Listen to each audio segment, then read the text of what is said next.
Why, hello there. Let me open up all of the things. It's quite loud in my own headphones. I'm gonna close that real quick.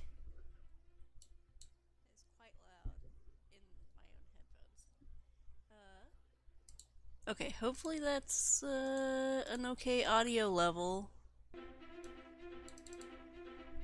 Oh, I forgot I did that. Well, this is Gift Grab. This is a game that I made in 2015 and then reskinned and released in 2016. And, it is mostly... I always play it on the phone, on Android, because it's on Android. But it's also available on Windows and Mac, and I'm playing it here in Linux using the Wine emulator. I like the music, but we're gonna turn it down a bit. And I have not played it on this computer, so we don't need to erase the save. Boop. But we could anyway. Oops. Well, it didn't remember what language after that, so I guess it just resets everything. I programmed this in Lua with the... however it's pronounced. It's not I'm not pronouncing it correctly. But Gideros is how I say it. I saw one forum post that had an audio clip of how to properly pronounce it. But I don't remember where it is or how to say it, so there we go. I'm just gonna say Gideros. But yes, we'll play some gift grab. Look, I made a help menu. You gotta have help menus. Information, and then credits. So we have the music by, well actually the Bandcamp is different. Let me see. It's like audibly enticing Bandcamp. I think. Okay, searching for it. Just a minute. Why is it so hard to find this? Okay, well, maybe not Bandcamp. It's on, here's SoundCloud. And here it is on SoundCloud, so there, you can get the soundtrack if you wanted to. But I'm just gonna play through some gift grab. Actually, before I do that, I'm gonna set those. I'm gonna double check my own audio level. I guess it's okay. It's just I think that my microphone is kind of quiet. So, oh, is it not live anymore? What happened to my stream? It says it's on. Okay, I have everything running. So we're just gonna play some gift grab. I do not remember if I can control it with the keyboard or not. I have also since lost the source code. Let's check out these styles. I'll just try to go with something that vaguely looks like myself.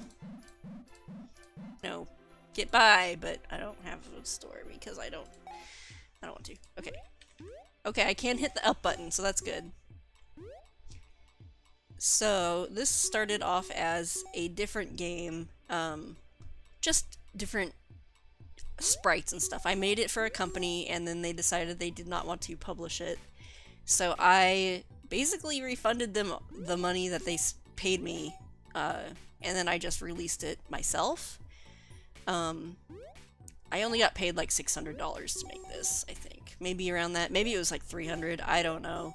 It was, you know, for the amount of hours put in, it wasn't very much money, but I got paid to make a game one time.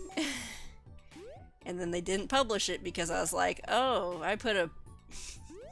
Never mind, let's not shit on people. As being too SJW. They didn't like that. Okay, so I didn't get 3 stars, but that's okay. We'll just keep going. That's a bug. Don't have the source code. Can't fix it.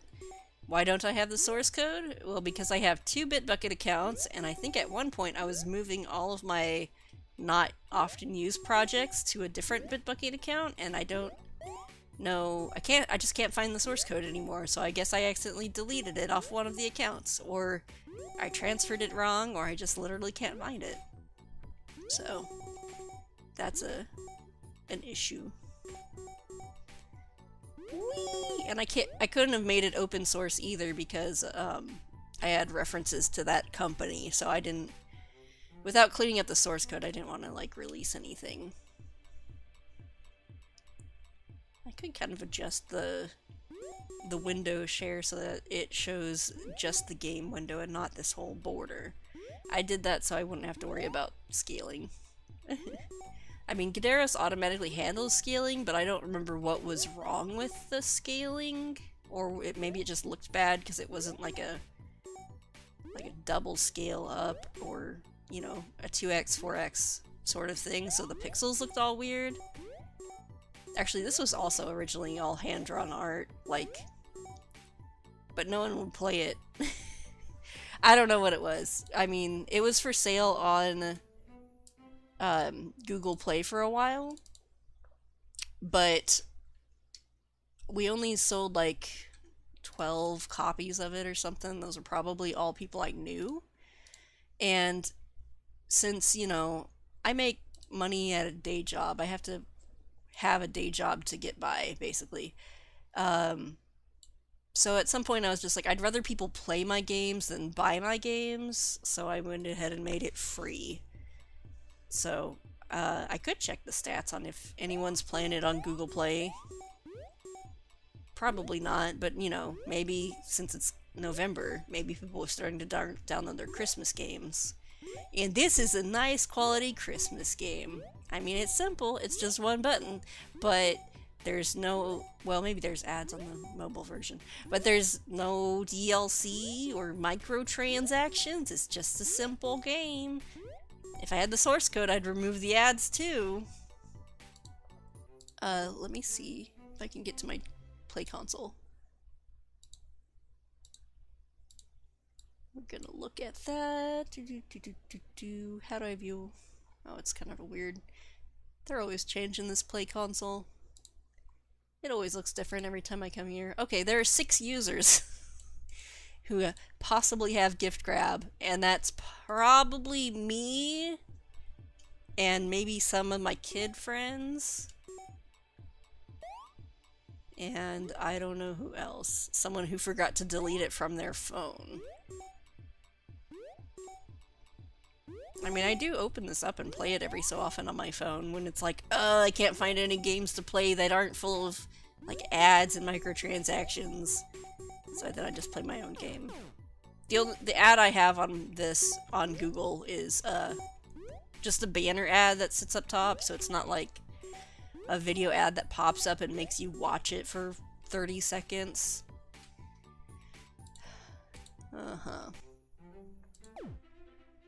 Okay, so that's all of this world, and we can buy some outfits now with our in-game gift currency. What do I want? This is supposed to be a penguin outfit? This is like a Yeti outfit? That's kind of funny looking, actually. We'll do that. I'm also gonna open up the original trailer of Gift Grab so you can see what the graphics looked like before I updated it.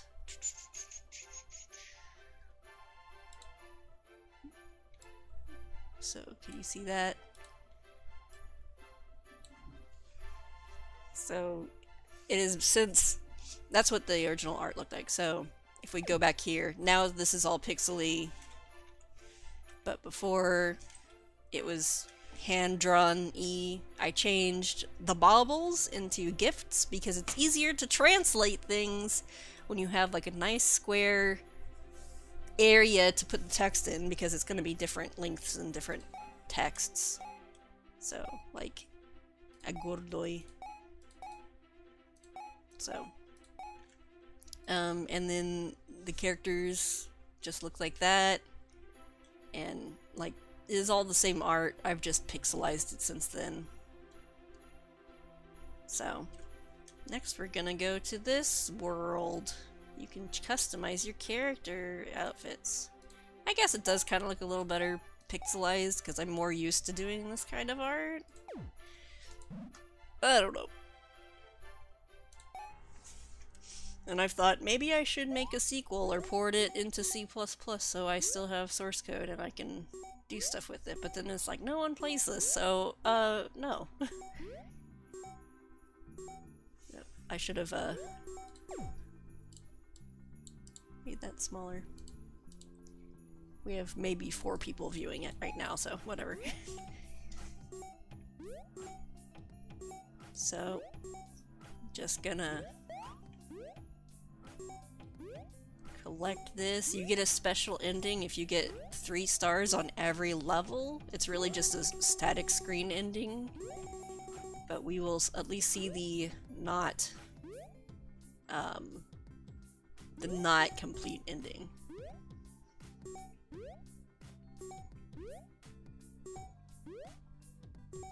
Also, so the longer you either tap the screen or hold the up button, the higher you'll jump, so you can kind of modulate your jump that way. You can do small jumps or big jumps.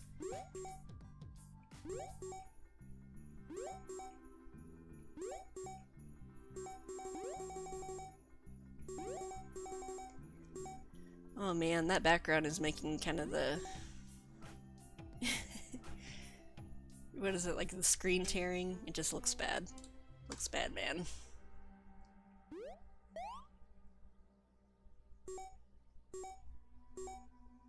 It looks really chunky. And maybe it's harder to recognize on the phone? Gonna skip over that snail cookie because it's gonna make me slow. Hello, Vortigano. Thanks for watching. I'm glad that you like my videos. Allegra 5 is pretty cool.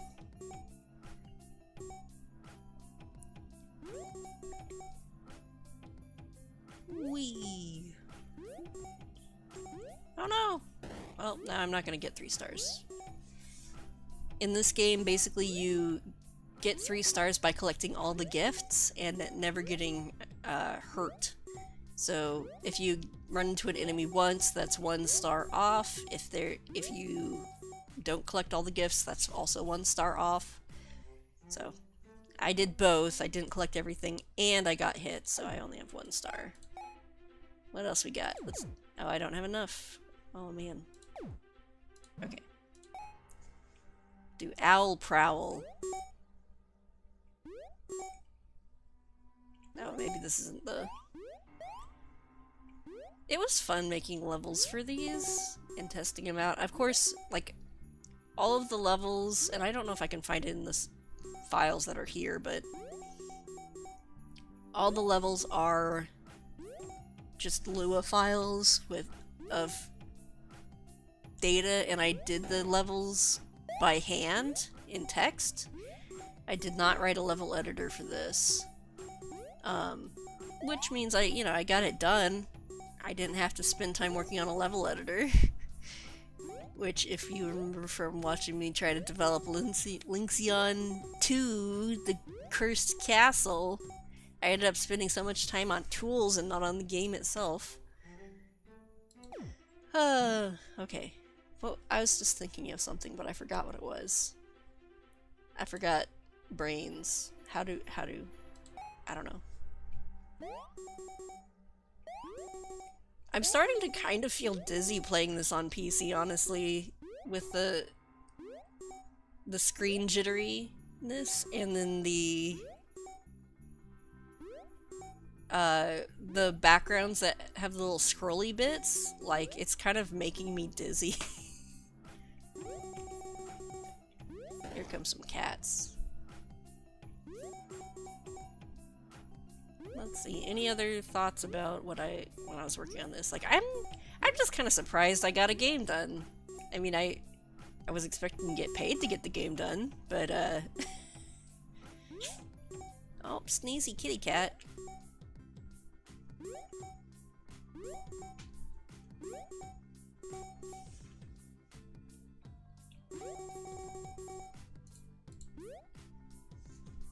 What's up, kitty cat? I was gonna... Where's my phone? Where did I put my phone? Did I leave it in the other room? I possibly did. Also, it's very hot in here because the door is closed, so I'm gonna... Just don't look at my night pants. There we go. Oh, my phone's in my pocket. So, there's not going to be a good way to show the game on my phone. Like, I have another camera over here, but... I mean, I could also do a recording, but I can't really, like, stream or switch off between streams unless I did a video call with myself. I didn't even think about doing that ahead of time. But here's the game on mobile. I've already unlocked everything. I just don't have 3 stars in all of the world. I'm just seeing if it's hitchy. Which it seems much smoother right here. I wonder if maybe it's because I'm running it in Linux, or if it's just... I don't know. Cat, I can't collect the gifts with your face in my hand. Okay. Oh yeah, I was going to check something in here too and see what we can see. I think that when I exported this... Oh, is this all readable? Okay, nope, that's not. When you export in Gaderos, it lets you kind of obfuscate the files, the source files, so I can't actually open these. Maybe if I opened them with the hex editor. Yeah, you can't see what I'm doing.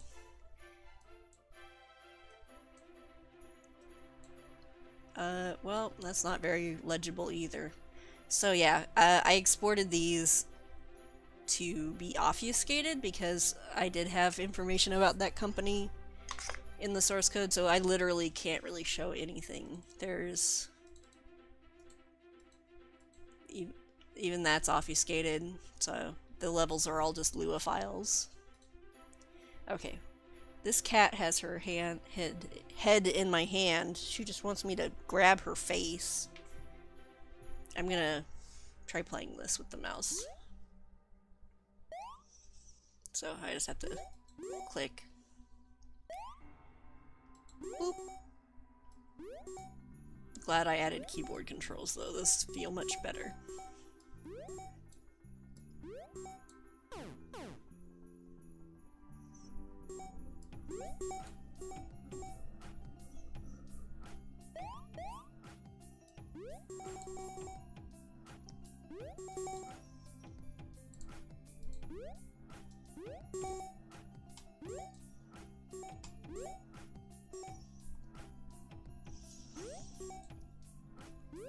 Let's see. Back in 2015... So before I worked on this game, I had worked on the Android version of Finn and Kit. Shoot. And I was not employed much. I worked for a little while at a music store. So like I had my bachelor's degree and all that, but I was working retail just to kind of get myself out of the house because I was not working. I don't remember if I was going to school or not. I was very depressed. So I remember working on Finn and Kit. See, this part is making me dizzy. This background right here is like I can't look at it. But I was very depressed, and I remember working on Finn and Kit and just being like, oh, I'm such a failure.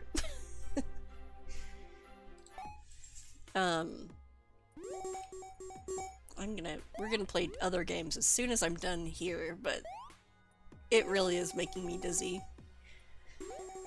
But yeah, I just didn't want to work at jobs. But I also needed money. So at a little bit I was working retail. What did I do? Eventually I started working at where I work now, my community college, as an adjunct in 2016, and that was actually, this is like the best place I've ever worked before. So I was part-time slash temporary full-time for a while, and during 2016 I actually basically finished programming all of Fin and Kit for PC. I just never made levels for it. Maybe I can like just do a weekly project stream and maybe I'll just do Fin and Kit levels. But that was a thing.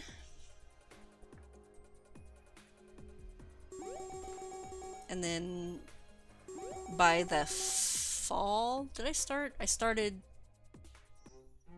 in the spring of 2016, I believe.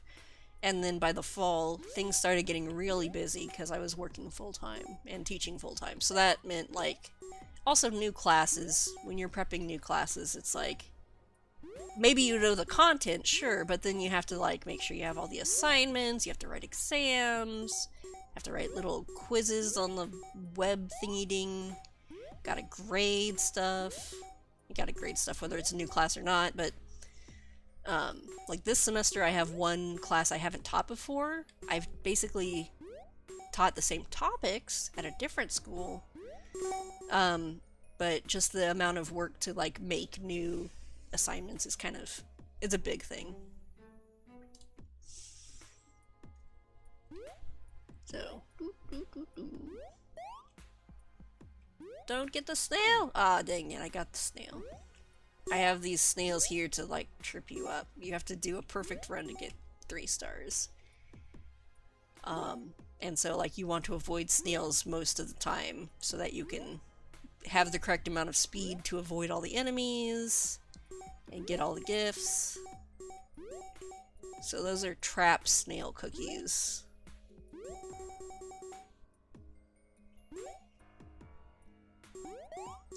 I like the music in this world probably the best.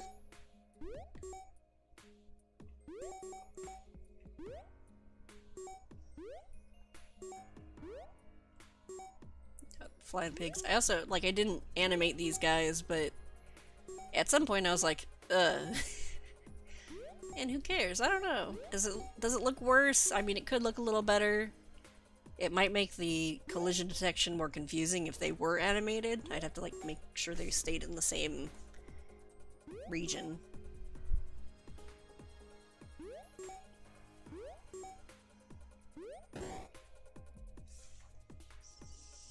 Yay! Anyway, so I worked on Fin and Kit for Android before I worked on this. And so I had basically an idea of how to program everything, because this is very much the same kind of game, except Fin and Kit you control 2 different characters, both of them jump. So I used a lot of that experience to make this game. And then the following year I tried to write Fin and Kit for PC, and I mean, I did write it, I just didn't make levels and finish it. So I can at least show you the Fin and Kit source code. Can't really show you this source code. Whee! Whee! Meow! Dang it. You made me hit a snowman! Shoot, I'm gonna die. Okay. Try that again. Ah!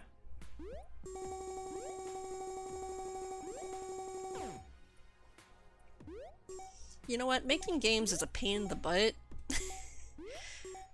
Like, I always enjoy doing the mechanics and the core programming, but then doing all the effects is kind of the thing that I don't enjoy. Someone lick my plate? Cat? Stop it. So like making those presents move upwards, like that was a small thing to program, but it's just extra stuff you gotta add in there. But if you don't add fancy things, then everyone's gonna be like, oh, I don't want to play your poopy game. I'm like, well, I'm sorry, I didn't make everything fancy like all these fancy people. Oh my god! Shoot.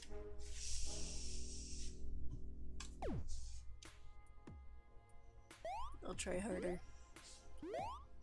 I need to get good.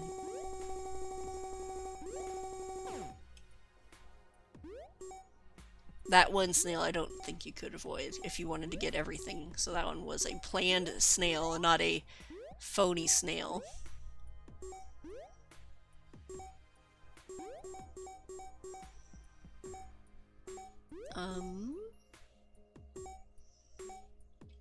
Shoot. I'm not gonna go for every gift, I guess. I just don't care. Ah! Okay, we're just gonna... I don't think I can run under that guy. Shoo! Oh, fuck bees.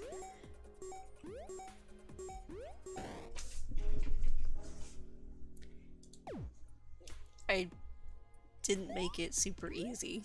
I mean, this isn't necessarily for small children. I made a game I wanted to make. I guess I should have made it easier or had different difficulty levels. But see, like, I worked really hard to make it so you had to be really good to get the full ending.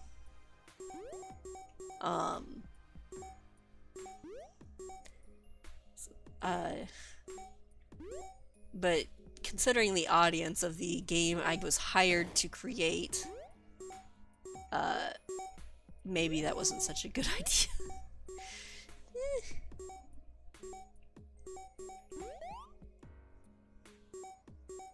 All these hard jumps. Gotta jump. Oh my gosh. Frick.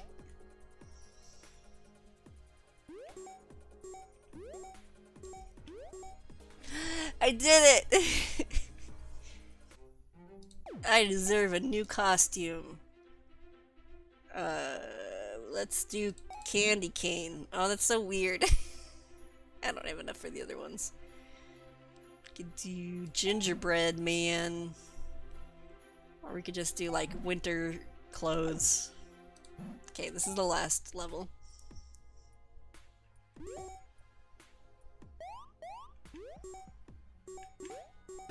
Dang it. Dang it. Though, you can hit things multiple times while you're blinking and it won't take away a heart. So there's that at least. I'm not too mean.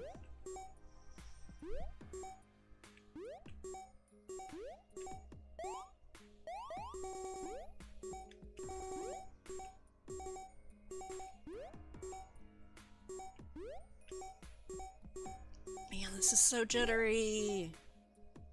Ah! Shit, I'm just like processed that in my brain too late. I was like, oh, I can't go under the fireflies. I have to get that snail. Okay, we did it! And then the source code is like, if you finish the last level, then we display the ending screen.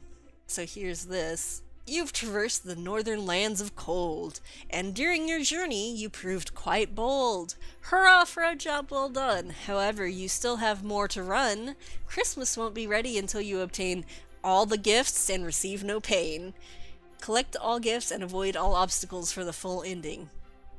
So I was like, fuck you! Also, here's the credits again. There you go. So, that was gift grab. Let's, change this to not have any cropping anymore. Oh, well, how do I center? Fit to screen. There we go. So that was a game. I made that game.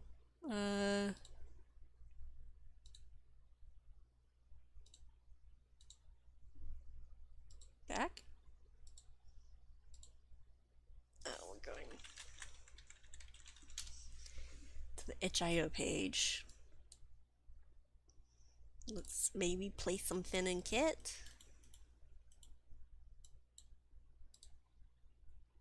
The annoying thing is downloading these, it'll show up on my analytics. I'm like, someone downloaded my game, and then I realize it was just me. Let's see, does this work? I hope that the Linux build works. It better work. What? I mean, it's just a program. Oh, I probably have to give it permission. Oh, that's not as fast as that's supposed to run.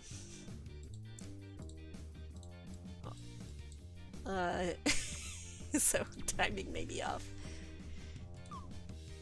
Credits. This is all temporary music as well. I'm gonna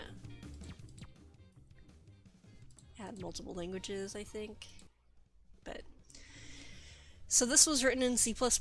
I can't really show off the Android version too well. It's gonna be difficult.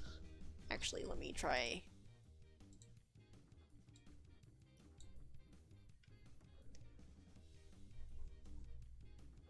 No, that's really hard. Maybe if I change the brightness.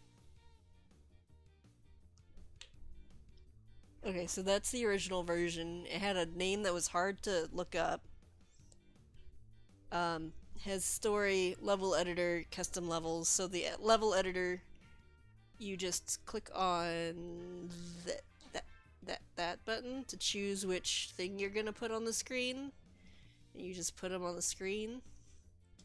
And then you could test the level or save it. So it'll start off and then you'll see your stuff. You have to actually tap the cat to make him jump. And it just crashed, cool. But then there's the story mode, and you can tap the dolphin to jump or tap the cat to jump, and there's like no real landscapes or backgrounds, it's just this, so that was kind of like the prototype. The dolphin can't jump until the cat jumps and all of that. Or the cat, you can make the cat just jump on its own. But that was definitely supposed to be slower. I'm gonna set cropping on this again because I don't remember why, I just didn't allow you to view it in an actual window for some reason. Which means that it can't run full screen, I guess. You know? Good programming, that's what it is.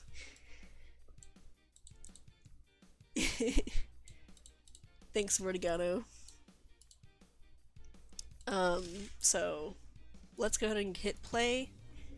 I spent so much time on this level editor. So the idea for this version was I was writing it with C++ and SFML with the idea that I would eventually build it for Android, but like intended for tablets, not for phones. So all of this is intended around being able to do everything with just the mouse. So I went through a bunch of iterations of just the map editor, and you can see up here there's like the tile number. I spent so much time on this editor. I am like really proud of it. But so you have different obstacles. I guess they're kind of different sizes based on that. Oops. So there's that. I do have some right-click functionality, but then I forgot. Maybe I don't remember how you would remove these on the tablet. But you have that. There's a little dot to say what its flight path is or its movement pattern. You can basically put these anywhere. The trinkets are things that you want to collect.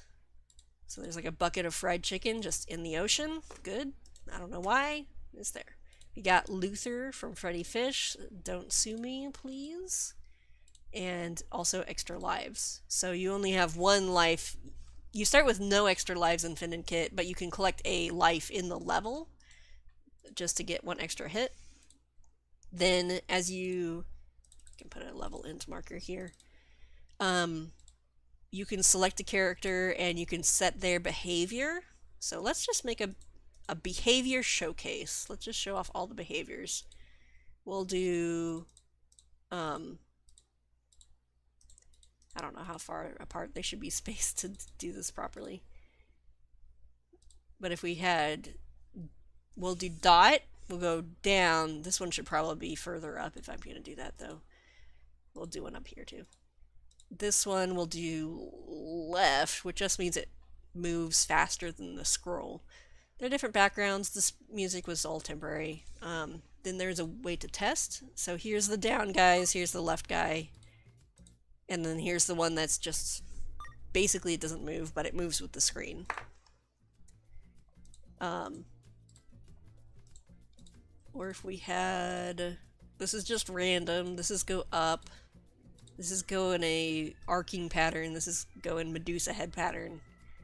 So we got up, up and down, Medusa head pattern. So we'll just do one at a time. That'll make it easier. We got Medusa heads, but vertical. So got that. Round and round. Go round. Oh, that one just literally just rotates it circular. I thought it. I must have a different one for actual circles. Yes, here. So that would be go in a circle pattern. Go up and down. And then go side to side. Didn't the other one I do? Oh!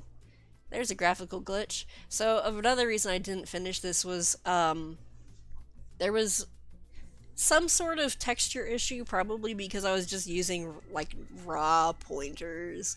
So this is probably like the background is supposed to be the kind of dark, you know, kind of translucent black. But instead sometimes the graphics glitch and you get a different texture than what you wanted. There's a very nervous starfish. It's just wiggling. So that was all here. There were graphical glitches the longer you play. Then I had a plan for all these worlds, and I set up a video, like, not a video, like a cutscene, like, introduction. Just, like, little story bits each time. So, on a warm, sunny beach, on a warm, sunny day, Kit the kitten hunts for fish. She's not very good, being still quite young, but she's tenacious and doesn't give up. I don't know who my audience was. After hours of practice, Kit gets her prize. With a little help. Finn says hello and Kit says hi. A new friendship is started, built on their common love of fish. Finn offers to take Kit out to find more fish. Kit hops on excited. Here we come, fish. And then I did not... Well... Is this really a first level? I just generally didn't work on any of this stuff. Oh, why is Finn not jumping? Finn, you're supposed to jump! What? Okay, the keyboard controls work, but not the mouse controls. I guess at some point I was like, screw tablets, this is for PC. Okay, maybe I did add some quick levels or something. No, jumping shark! Ah! Oh my god, I hate BFXR sound effects so much. They need to be replaced. I thought I didn't have any levels. I just got levels? I got levels in here? Oh, look at those Luthers. Oh my gosh, see, Kit is not invisible, but Kit is still here. So there's another texture glitch. So, maybe I literally just need to go in here and change all the pointers to be smart pointers. It's very hard to play when Kit is invisible. See, now Kit is visible. But, so, I mean, like, I could finish building a game with this. I don't know who would buy it or play it or anything. I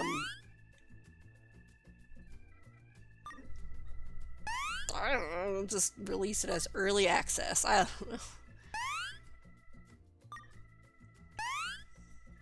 There's me using my double enemies one on top of the other style of... Is this the same level? Style of game level design. So you can basically use Finn as like an extra platform. Finn gets hurt by some of the characters, but not like the birds, I think. I don't think Finn doesn't have to worry about birds. It's fine. Yeah, there's no animation on these characters, so I could add that in there. That would make it better. That's a really rough transition. Ooh. Everything's going faster. That was a setting in the level editor, too.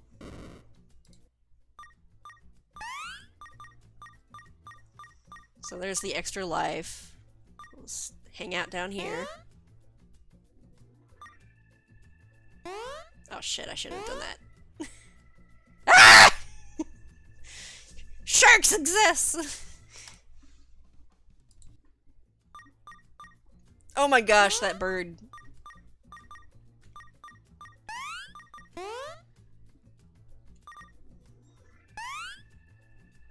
Well, and then spinny balls. Actually, you're supposed to collect the beach balls. It's fine. Okay, this is the last level I apparently made for this game. Got water-based mines. Because, you know, we all love thinking about how there are mines in the water. Makes for a very cheerful game. These eels are just minding their business. They just want to see what's going on. Grabbing some more starfish. Oh no, not the rays.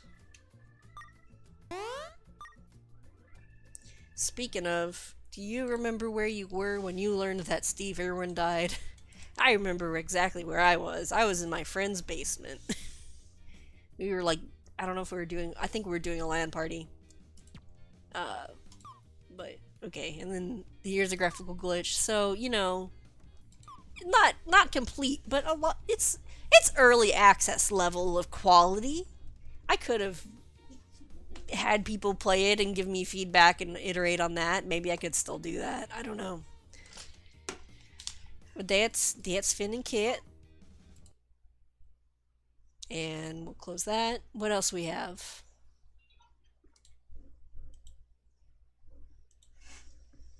I mean, I have my old 2008 games that are going in Vamoose.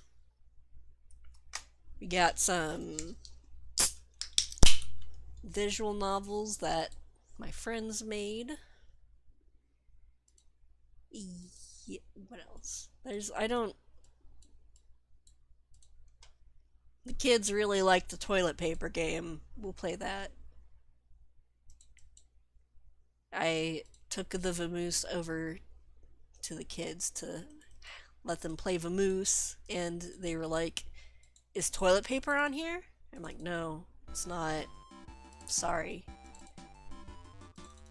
I can't full screen this either. Rachel, what the heck is wrong with you?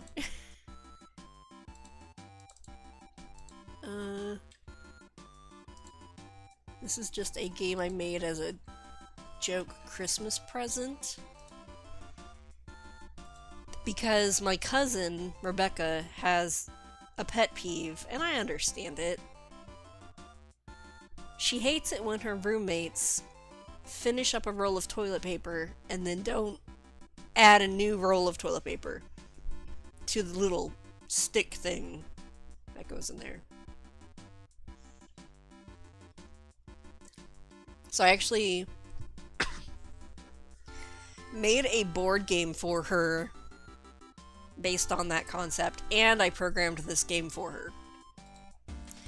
So here we are. We need to remove the old toilet paper roll. Well, we don't need that toilet paper yet. We need this toilet paper roll. Okay, now we need to throw the old toilet paper roll away. That worked out. I could also click to try to pick up. Put the new toilet paper on the holder. Of course, I know how to pick up the toilet paper because I made this game, so I'm a professional. I know exactly how to play. But if you were playing it, you would not be as good at grabbing the toilet paper as me. And then we put it on the TP holder. But that's not the right direction. We need to rotate it. There we go! That's the end of the game. So that's toilet paper.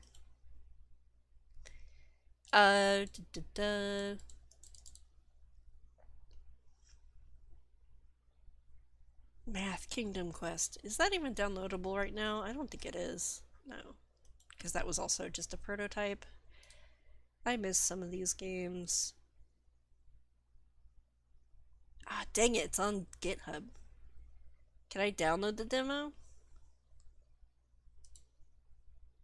Let's check out this demo. I also feel proud of this game. This one was also made with Gaderos. Because I was intending for it to be a phone game. And it was like pretty easy. The games that I have on Android are made with Gaderos. It's just been easy to get stuff out there and make it. And since I probably did not care about obfuscating these source code files, so I have stuff in here you can maybe look at. No, still did not work. Okay, interesting. But oops,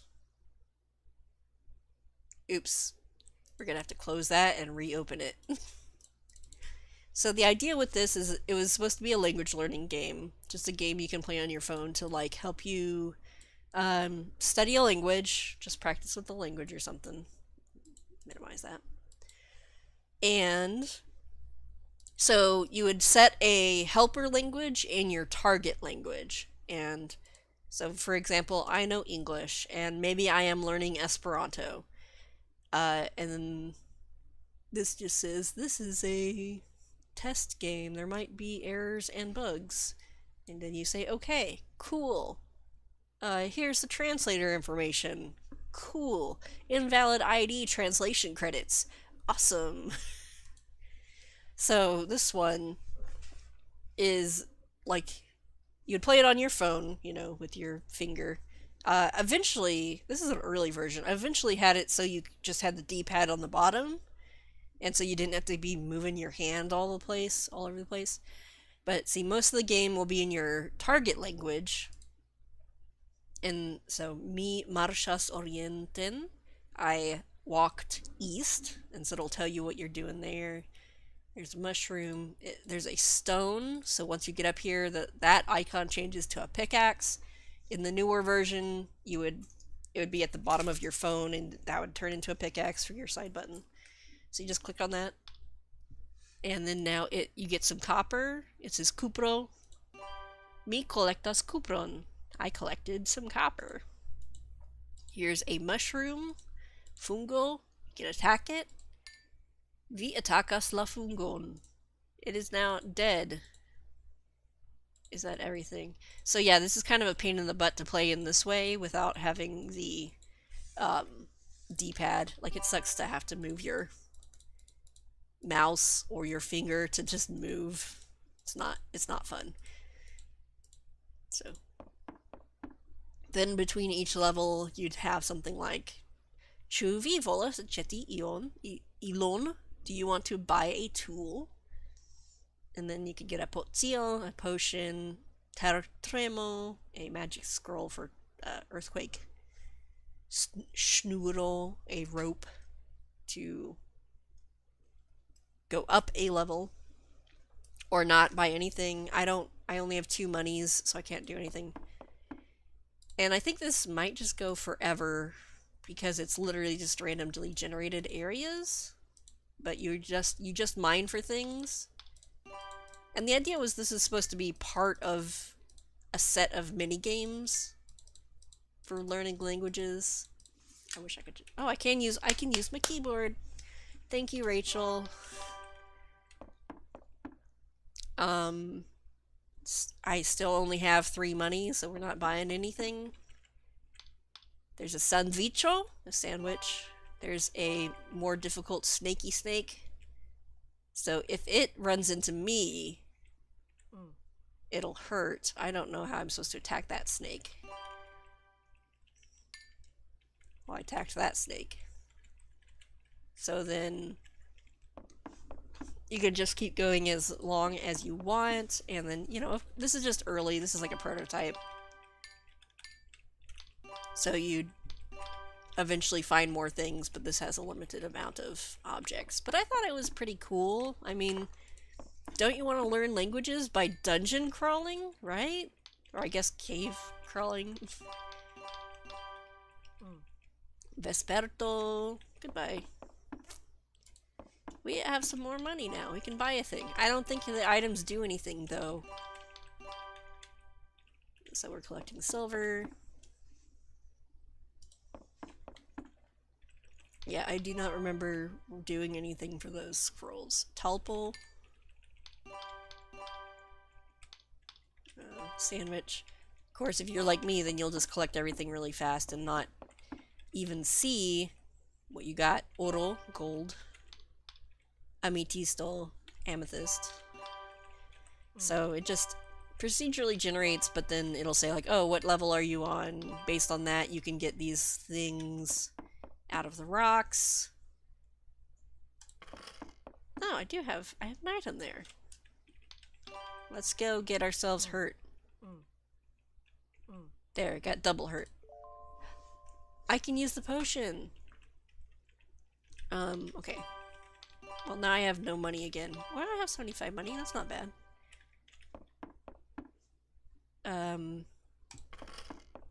Let's go up a level. I still have my rope. Can I just kind of grind for money this way? It's kind of funny playing games I made years ago where I like don't remember quite everything about it. So then I'm like just surprised playing my own games. I don't think you're supposed to be able to use this rope multiple times, but maybe, I don't know. Boop. Subiri uru nivelon, that just goes down a level. Can we abuse that as well? Let's collect some stuff and then immediately go downstairs. You got hurt. Like, I don't remember how much I programmed in for what you can get. So we got sandwiches and a bunch of rocks. Sapphire.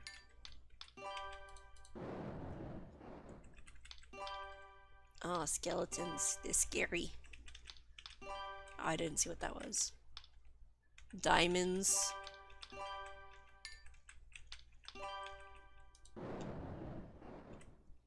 Killed skeletons. Got 300 money. Killed. Okay. Okay, let's buy Nej Frostigichioin Malamikoin. Freeze all the enemies. Let's see how that works. I programmed! Oh no! Attempted to index field question mark and nil value in function use sword. Oh no! Oh no! Okay. That was actually kind of cool.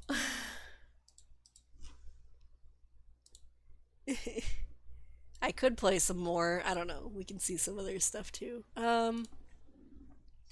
But this itself was basically, so I have a game out on the store that does your basics, like animals, like what is this animal, and you figure it out and it'll say it out loud so you'd learn the words better.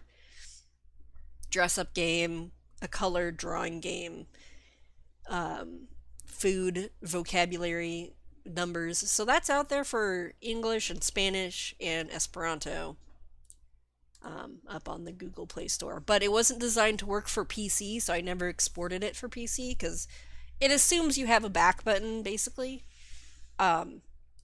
This was like one of the first very early mobile games I ever made. So I always wanted to make more of it and add on to it, and hi Miguel 110. So I wanted to just like put something out there, have like 3 games, then start adding onto it periodically and add just more games that have different vocabulary sets. Some of them being a little bit more gamey, some of them being a little bit more excuse me, I just like literally burped, but some of them being more vocabulary focused.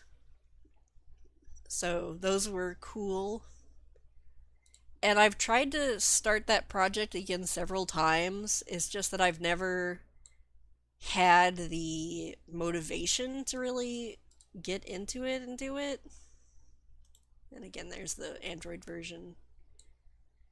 So, like, that's something I always think about. Like, I should revisit this. I should keep doing this. But then it's like, it's just so hard to find that drive to finish something.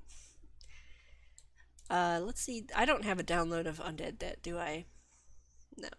So that one was a game I was working in 2018 where you got to pay off your student loans by traveling across the US, going between city and city, and doing gig economy things like deliver fast food or drive people places, but also fight zombies in between. I'm sure I have a repository with this stuff somewhere. This was written in Pygame. I'm not sure. Maybe this would be Bitbucket at that. Let me just log into my Bitbucket. It's been a while. This is Undead Debt. Yeah, we'll just clone it and see if I can run it. Should be fine. It's just written in Pygame. So, let's go back here. Get clone. Oh, I forgot. Bitbucket, for whatever reason, just gives you the get clone part of it in the copy. Then I can go into PySource and run Python not found? I wonder if that's because it's Python too. I'll do Python 2 main.py. Okay, I might have to install some Pygame.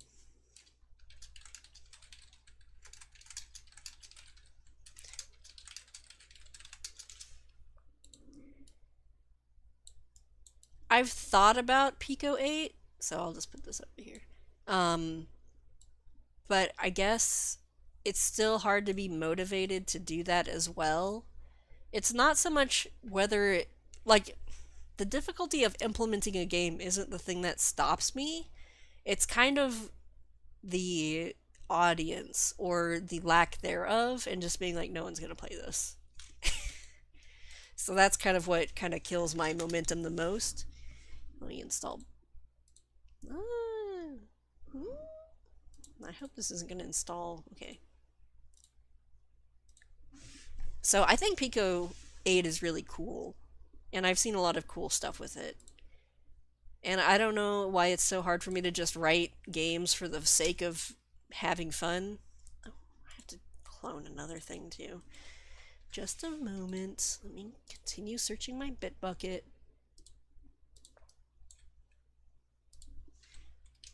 Of course, it might also be in my GitLab. I did not do this correctly, so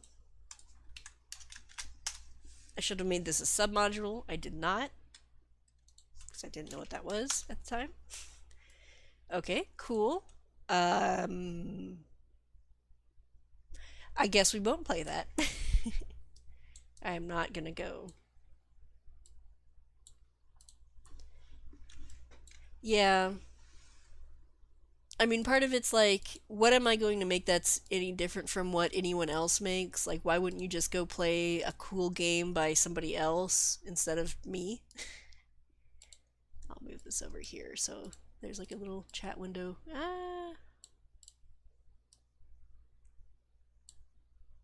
I don't know how small that could be. Okay. Let's see what I have on my GitLab.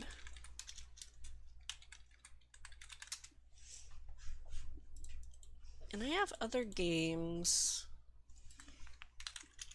that I have not played in a long time. I don't know how easy they are going to be to play. I don't know if I just have an executable available or not. Not that one.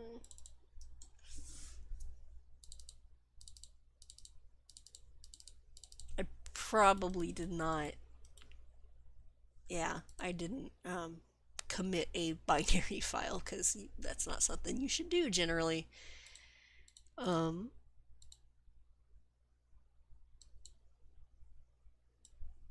oh yeah, that's true. But then also like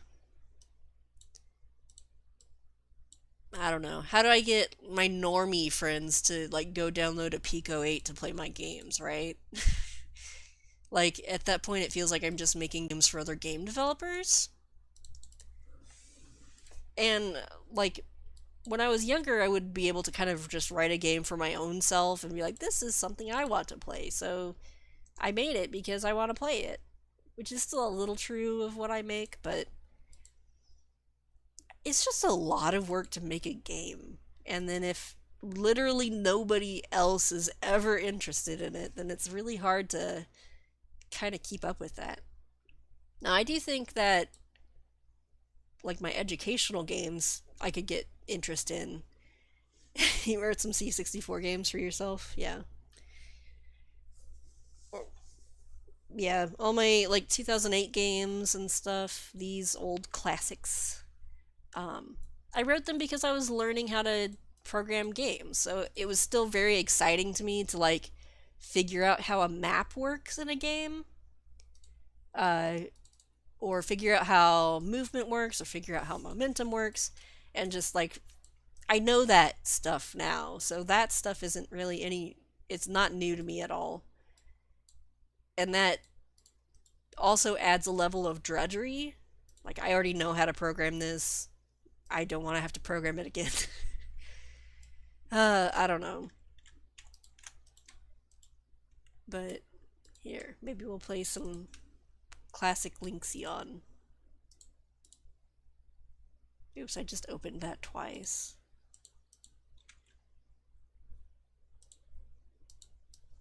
It does not want to work. Close. Really? Nothing? Not even a little bit? Weird. Okay.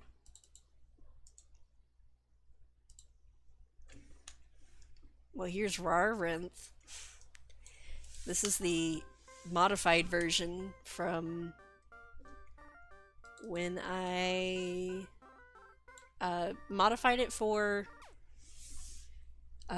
Maker Faire in Wichita, I believe, where I was showing it off, and then usually there'd be kids who wanted to play it, but then they'd have like siblings around, and only one kid could play at a time. So I just went into the code while I was there and added that in. So it's technically two-player. I only had one gamepad, so it was one with mouse, one with gamepad. Hey Pip, you remember these games? I'm just back to the old the old games now. Because some of the games I made with like libgdx, I don't have binaries for, because I think back then I was hosting stuff on Google Code or whatever their source hosting was. So at some point you kind of like just lose all of your executable files. And yeah. So this is Rarrinth. You can still find my dev videos about making Rarrinth or something on my YouTube. And then, like, of course, this has been updated for Vamoose to have 4 players.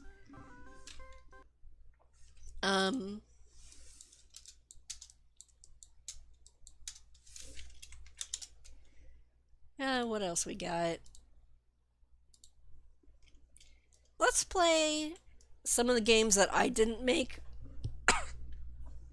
Or, well, I didn't design them, and I generally didn't do any of the programming. Maybe I cleaned stuff up a little bit. But then I helped a little bit with, like, art. So, we'll play some of these. So I'll explain a little bit about this whole thing. So, these 2 games in 2018, yes, in 2018 I was still teaching where I currently still teach, and I decided, like, I usually have craft nights at my house every week. Clearly not in 2020, I don't, but I used to. Um, and then I decided, like, let's just get together and make some visual novels or something. I'll, like, teach you how to make stuff with RenPy. So, we had a couple of my former students, and then my sister and my cousin, and maybe one other student.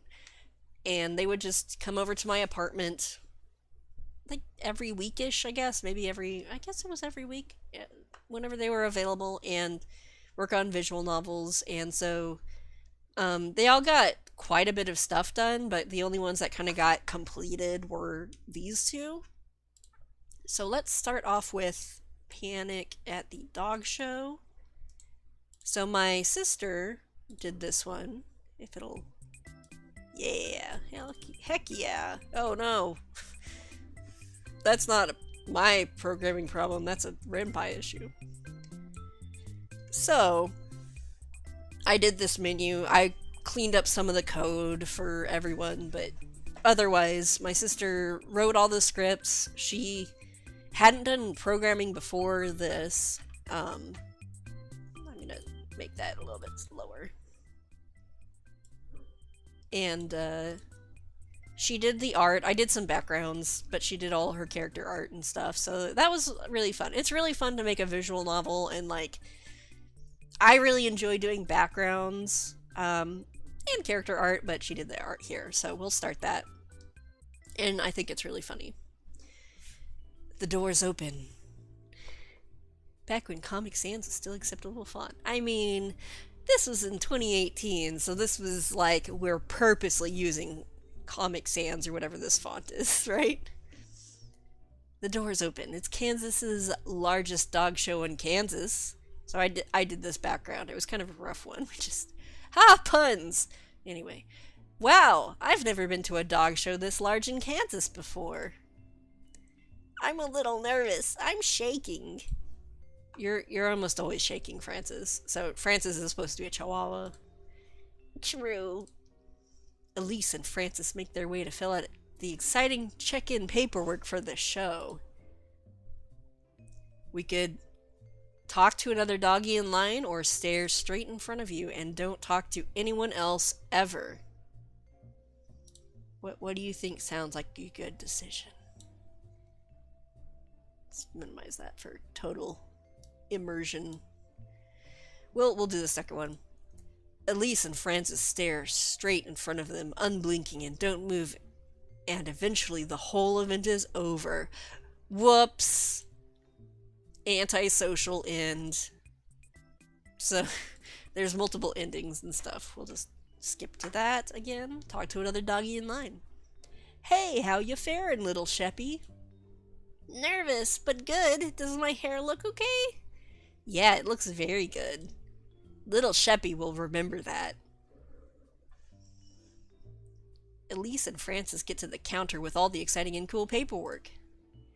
Dog show worker lady. Hi, dog and dog, lol. Here's that paperwork. After you do all this crud, I'll give you your workspace number in the competition. Then you can go there and get ready for the big game, baby. The pair finished that paperwork. Here you go, baby. Miss? Thanks, baby! I like my sister's writing. The pair enter the dog grooming auditorium. As they pass by, they notice many dogs being groomed. Wow, all these dogs are so cute! For real, though. But we can do it. We're cute. We're cute! Elise starts unloading her bag of grooming supplies. Francis hops up on the counter and surveys the room. Oh no, not the mustache! Elise and Francis spin around to the booth behind them. Yeah, I like my sister's art too. I like her writing and her art. She's very funny and creative. What's up? My mustache! It's too short now! I'm ugly! Oh man, oh man, oh man, oh man. I'm so sorry, Willie. I don't know what happened. I don't know if I'm supposed to use a Scottish accent, but I can't. I'll never win now without my mustache! Okay, this one's not going to end the game, but I could either smile menacingly or exchange kind words, so we could just get question mark. So, a good thing about Renpai is I can also just use the mouse wheel to reverse, so exchange kind words with Willy. It's salvageable, I think. I've shaved a lot of mustaches in my day. Let me help. Elise turns the electric shaver on. Okay, just hold on.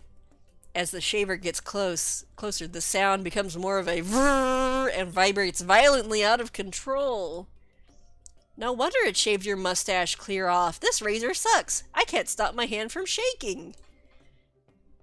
They've never done that before. Weird, man. Don't use these. They just leave. Hey, that person over there... Is that person over there hysterically crying? Is that normal? Sorry, I don't know where my nose is runny. Eduardo! Eduardo!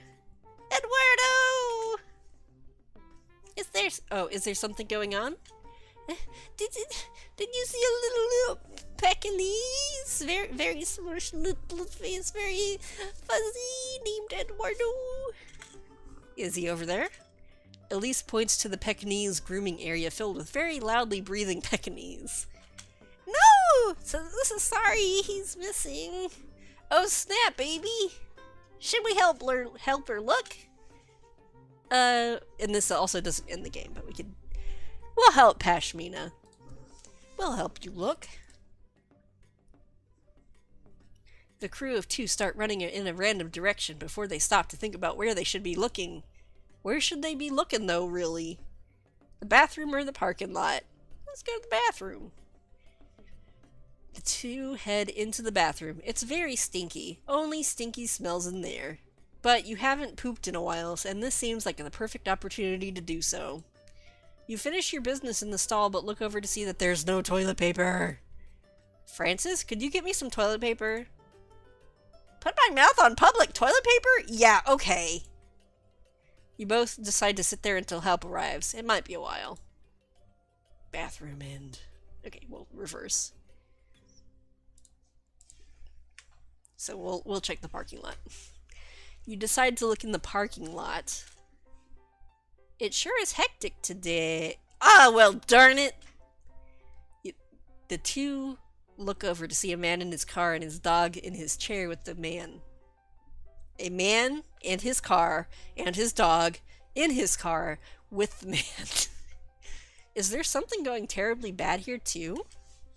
Yeah, how'd you know? I locked Stewart in my car. I'm so mad. I thought I ran over something, so I got out and my car locked me out when I stepped out of my car. That's very unfortunate. We're looking for a Pekingese that's gone missing. Have you seen one? No, I can't say I have. You two should go inside before the show starts. I'll be fine out here. The two return to their table to do a little grooming. What a day!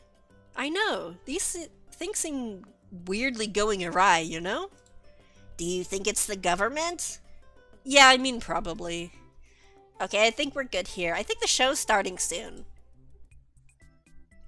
Welcome to the 45th Annual Kansas State Dog Show. I hope everyone has a rip-roaring good time here. First in line, we are judging the... Oh man, I'm nervous. It's okay, I think everyone here is nervous. Everyone is nervous. Lol, I'm not. I know I'm the best dog here. Let me introduce myself. I'm Reynold. You might also know me as the cutest dog you've ever seen and the future Mr. Best Dog in Show. Well, we'll see, I guess, man. Yeah, don't believe me. Just watch. Reynold sachets away. There he go. Weird. Oh, how convenient. We're up next. And now for the little dog section of our show. I'm sure it has a different name, but I can't think of it right now. And now let's meet our contestants. The crowd cheers as small dogs run into the arena. They all get to their positions. Hi, I'm Judge Judy, like from the TV show. They hired me to be here today and judge this competition. I I don't really know much about dogs, but hey, they paid my booking fee and I'm going to do my best. The crowd cheers. Judge Judy approaches each little dog one by one and checks them out, making a lot of and huh noises throughout. Wow, Judge Judy touched my paw! Oh, woo, woo. What was that? One by one, the dogs go wild, barking at a blue and white figure in the audience. Who are you? What are you doing here? What is your business here? It's a freaking mailman! A man in the audience with a polo and blue shorts looks uncomfortable. Security comes in and escorts him out. The dogs continue to shout expletives at the man in their dog language. Why would someone let him in here? Francis, are you okay? Get that harlot out of here! Bark, bark, bark! Okay, folks, I think we're gonna take a short intermission. I'm sorry, I'm not proud of what I said back there. It wasn't just you, it's upset everyone. It's just weird that he didn't change out of his uniform before. I hope our points don't get deducted. Suddenly, the pair hear the sound of talking from the back door. What happened out there? I was hoping you were going to really ruffle some fur. No one was even disqualified. I got nervous. They were looking at me with murder in their eyes. They couldn't murder you. They're only 10 pounds. My owner, when he finds out about this, maybe he could... He could. He's got really big muscles. Look, I did what you asked. Fine. Here, have 150 vintage limited edition Barbra Streisand stamps and get out of here. There's a sound that sounds like the other guy leaving. Francis dashes out the back door, revealing... Reynold! We heard everything, Reynold! I was just talking to a friend. Okay, actually, I was just fixing the competition. You guys aren't dumb. I've seen you guys snooping around here all day. I know you know that things are a bit askew around here. Do you want me to explain my plan here? No, cut to the chase. Yes, explain your backstory to me, evil villain. I've been in this competition 8 years. You know how often I've won? Never. They say it's because my hair looks dumb. I look naked. My skin has a weird powdery texture to it. Every year they give the award to some Bichon or German Shepherd or Border Collie. Never the skinny weasel dog with weird hair. So I've been messing with other contestants so the judges finally notice that I'm a good boy. Now, you know what I've been up to. I can't do anything about that, but I could make things better for you. I can make you second best in show. Judge Judy, as it turns out, big stamp collector and Streisand fan. So we're gonna go for the moral ending. Francis and Elise storm out of there and over to the announcer and Judge Judy. Yes, Miss Announcer? Reynolds totally cheating. He's rigging the competition and bribing Judge Judy with stamps. That's ridiculous. Now, if you excuse me. Judge Judy bolts out of the room. Skip to Best in Show category. Unfortunately, Judge Judy cannot be found, so I'll judge Best in Show. Third place, the Maltese. Second place, the Bichon. Third place, the German Shepherd. Little Sheppy parades around the stadium as the crowd cheers.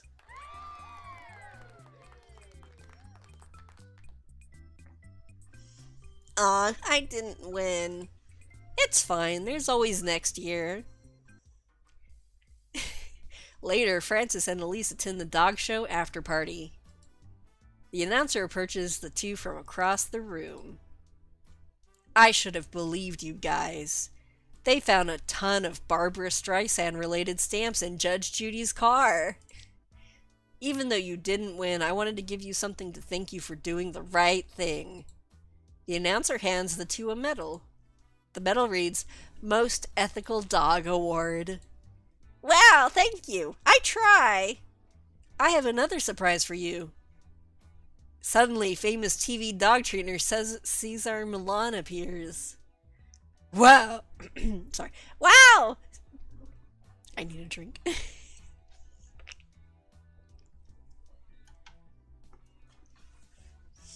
Wow! Cesar Millan, I'm such a huge fan. I've been watching your show for years and... Psst. I also want to give you this medal. Caesar's medal reads, Caesar's favorite dog. Then out of the crowd, Pashmina and her puffy Pekingese walk up. Hey, thanks for doing what you did. I also got something made for you. She hands you another medal that reads, You didn't find me, but that's okay. I'm not mad. Thanks anyway. Thanks. Then all the good living presidents pull up in a huge limo outside and walk in. All the presidents say, Thank you so much, Francis and Elise. That was so nice of you to do. Oh my, thank you. Then the doors open, revealing none other than Guy Fieri. The music stops and everyone looks towards him. Thank you, guys. The music continues, and a wild party was had that night. Happy end.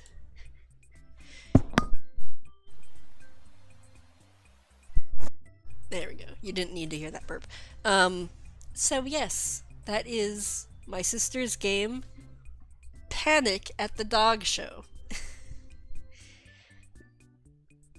Yeah, it was so much fun to like watch everyone work on their games and to kind of help clean up the games and get everything ready. We made trailers. I made a trailer for the game for her. And then my cousin did a Little Mermaid game. And I had worked on a game as well, but I didn't finish mine. And I'm not as funny or good at writing as they are. This one is a little bit more like, what? Okay, let's increase the size. Are we good? Okay. Gonna decrease the size. Okay, cool. So, this one I did all of the art for, and then she did all of the code. Sorry, just, you know. Gotta have moist lips, you know? Also, all of the music here has, like, the Kevin MacLeod stuff, so... Look at this fancy menu! I'm so proud of my menus! Content warning, descriptive violence and gore. You propel yourself upwards. The water gets thinner, less dense. You can taste the salt in the water, almost feel the wind. Almost there. You can see the light shining through the top of the water. Just a few more pulses and you'll be through. Yeah. Or at least rated teen. You emerge from the water. Carefully, you fling your hair behind your head. It's always a good day on the surface. And there he is, the man of your dreams. I do not know how to draw man chests. It was hard. He's tall, dark, and handsome, and he totally has legs and knows how to use them. It's too bad you could never approach him, at least not in a way that he'd actually want you. Not in a way that he wouldn't run away screaming. The waves roll gently over you as you watch him. After a few moments, the beautiful prince leaves the beach and you are left to watch the common folk. You decide that it's probably about time to go home. The sun is starting to set, and all of the pretty people are out on the beaches watching it. Oh hey, what's that? What is that? You've never seen anything so shiny before. Maybe you should go check it out. And we're gonna say hell no. We're not going over there. Not all that glitters is gold, you think. You dive back underwater and begin swimming downwards into the black. Suddenly, you feel a bump on your foot, and then a tickle. You turn around. It's an orca! Hello, how are you today? The orca does not respond. You continue diving as he follows you. How strange, you think. Orcas never follow us when we're going home. They know better than that. You turn your head to see the whale. You better go home. My dad won't like that you're following me home. The orca stays silent and keeps swimming after you. He either didn't hear you or doesn't care. Oh well, you think. The guards will get him when I get back. You reach the end of your plunge and head home. As you swim, you notice that the guards they're usually on duty are nowhere to be found. In fact, the sea this time of evening is completely dead. You swim on until you see the huge castle looming over the reef. Last chance! As you reach the castle, you notice that the flags aren't flying, the merman colors. You knock on the door. Gary, there's an orca following me that just won't let up. I think a harpoon in the back should. Thanks for joining us, Gerben. Thanks for checking out the game. I still got a runny nose. It's weird. I hope I am not sick. I usually get a sore throat before I get a runny nose when I get sick, though, so. You stop as the door swings open, and there stands a massive orca in his battle gear grinning at you. Behind him, an army stands at the ready. You can vaguely see the limp body of your sisters on the right. What's going on? The orca grins menacingly, grabs you by your fins, and tosses and shoves you down his... he shoves you whole down his gullet. Orca end. Okay, that's not actually how the game is supposed to go. We're gonna investigate the shiny thing. You decide that finding shiny things is worth the risk. You start propelling yourself towards all of the pretty couples on the beach. You hear some of the people murmuring as you approach. That wave is coming towards the beach so much quicker than the others. Oops. I keep hitting the scroll wheel. As you get closer, you hear the murmurs getting louder and louder. What is that thing? Is that a dolphin? It's coming straight at us. You finally make it to the beach. You can feel the sand underneath you, and you take a deep breath and step onto the beach.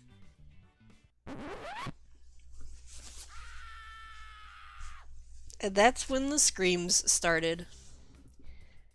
The couples on the beach bolted, grabbing as many of their things as they could carry as they ran. Terror seizing them, a young man forgets his date and leaves her screaming and crying on the beach. You run to the spot where you saw the shine, grab the thing, and take back off into the sea. As you swim out to the diving point, you hear sirens on the beach. Even as you dive under the water, you can still hear screams. So no orca attack if you just go for the shiny thing. It was really fun making these backgrounds and stuff. I don't know if that's a good volume. We'll see. You awake with a start. You're no longer above the waves, but now safe and comfy in your 4-poster sand bed. The epitome of class and sophistication. But what else would you expect for the first of the 8 daughters of Lord Scryton? Especially since you are the most beautiful and most likely to be married off eldest daughter. Your father calls from downstairs. "Oh, Ariel, come down and meet your sisters for breakfast." He must not have any idea of what happened yesterday. Good. You roll slowly out of bed and put on your robe and waddle down to the dining room. Your 7 sisters are already there. bleary-eyed and barely awake. Ariel, my favorite daughter! I have some wonderful news for you and your 7 ugly sisters. Your sisters all give you the death glare. It's not your fault that you've always been father's favorite. We will be having a grand ball tonight. You will all dress in your fishy finery and be presented to the court. Tonight. You will all find a husband. Or you will be sent to the stables to shovel the dolphin messes. What? This is all so sudden.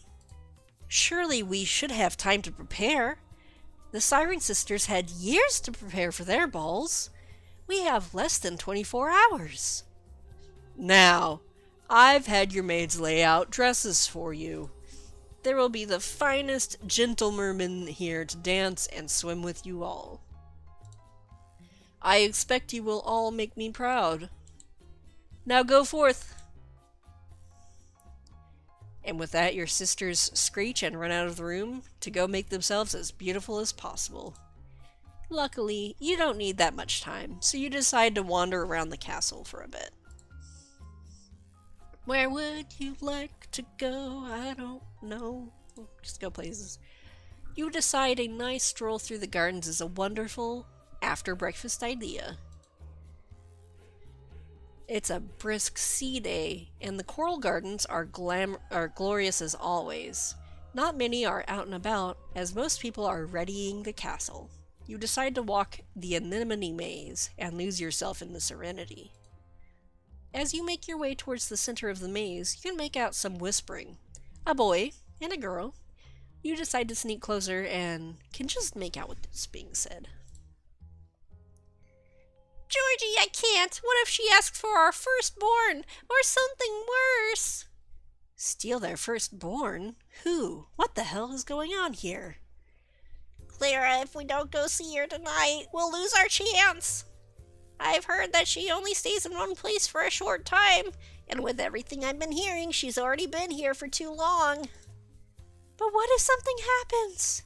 What if it doesn't turn out how we want? What if something goes wrong? If something goes wrong, you'll just have to go on knowing that we did everything we could. This is our last chance. You hear sobbing and decide to give these two some privacy. You quietly slink back the way you came. Let's go to the ballroom. The ballroom is going to look beautiful tonight. You decide you want a preview. You walk into the ballroom, which has already been decorated to the nines. Seashells and corals are everywhere, pearls are strung over curtains, and everything is covered in a soft gold. The ballroom seems empty except for the band rehearsing in the corner and 2 seahorses dusting the baseboards, giggling to themselves. You skip over to the 2 girls. Hello, girls! How are you doing today? The 2 girls stop and curtsy. Well, ma'am, and yourself? Not bad. What were you 2 talking about? It seemed like you were having a wonderful time. The older of the 2 girls lowers her eyes. Oh, nothing, ma'am. Just keeping ourselves entertained while we ready the room for tonight. The younger of the 2 stifles a giggle. And discussing the sea witch. Martha! Sea witch? Oh yes, you see, she can grant anything that your heart desires, for a price. Martha, stop! We're sorry, your ladyship. Martha is new and doesn't yet understand her duties. Please forgive her. Now come, Martha, we have more to clean. And with that, the older girl pulled Martha out from the room and continued dusting elsewhere. A sea witch? Here? Those are just old fairy tales they tell the little tadpoles to scare them into behaving. Right? Let's check out the kitchen. You decide that the food you just had at breakfast was not nearly enough for such a growing girl. Your growling stomach urges you towards the kitchen. The kitchen is bustling, as you can imagine, with the spur-of-the-moment ball being thrown tonight. The cooks are running around and barely even notice you. You see Hans in the corner peeling a giant pile of sea cucumbers. Hans! Hans turns to look at you, grins and waves you over to a stool next to him. You sit down and watch him peel squirming sea cucumbers.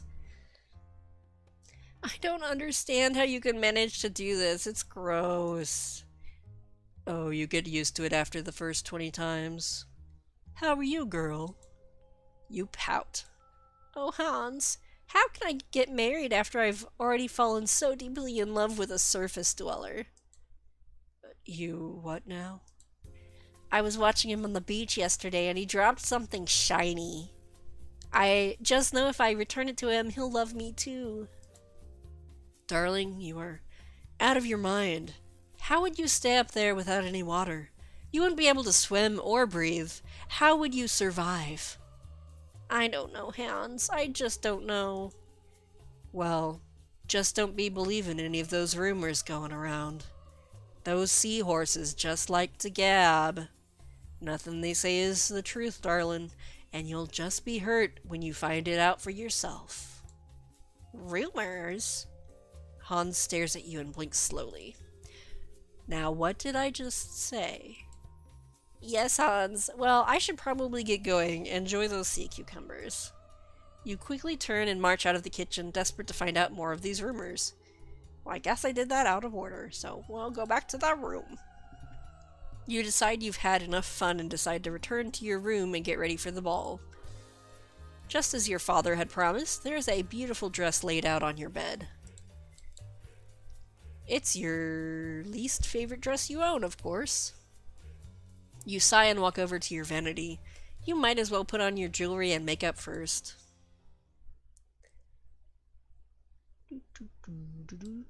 After hours of prepping, you decide that you're finally ready for the ball and head down to the ballroom. The ballroom is full of people, very important looking people, dressed in glorious silks and finery. As you walk into the room, you notice a few men turn and look in your direction. Oh, there you are, Ariel. The princes have been waiting very patiently for you. Your father gestures to a line of pristinely dressed men at the corner of the ballroom. Some of them smile at you, and a few raise their fins in greeting. I know this isn't what you want, but it's for the good of the kingdom. Your marriage will be the most promising of all of your sisters, and the best for the good of our kingdom. You quietly walk over to the line of princes waiting for you and grab the hand of the nearest one and lead him onto the floor. My darling Ariel, I've so waited to meet you. I've crossed many miles of the ocean over the Marianas Trench to meet you. You stare coldly and do not respond. I know this is not to your liking, my lady. It must be hard to sacrifice so much for the good of your kingdom. But I promise if you choose to accept my proposal, you will not want for anything. Please, princess, even after I had to go face the sea witch on my way... The sea witch? You had to face the sea witch? Where? Well, she's only a short few miles from here. We came upon her in the east near a cave. The real sea witch? Not something that just looked like a sea witch? Yes? What would you like to do? Well, should we do our fishy duties? Royal fishly duties? Or should we go follow our heart? For now, I'll go ahead and save, even though we can still reverse and stuff. Let's continue dancing with the prince. Though you are intrigued, you decide that doing what is best for the kingdom is ultimately the right move. Tell me about your journey, Carl, so that we may get to know each other before the wedding. So, does that mean you'll accept my proposal, beautiful Ariel? Yes, Carl, I accept on behalf of the kingdom. It is my duty to find a suitor who would be worthy of sharing the crown. And that is you. You shall not be disappointed, my darling. The prince turns to address the room. My fellow Oceaneers, the Princess Ariel has accepted my proposal. The kingdoms of Atlantica and Pacifica shall be tied as we shall be. There will be no more. At that moment, a man dressed in black steps out into the middle of the ballroom and unsheaths a sword. Over my dead body, Carl. The man thrusts his sword straight through Carl's abdomen. As the water around Carl turns red, Carl gasps and falls to the ground. Just a bit.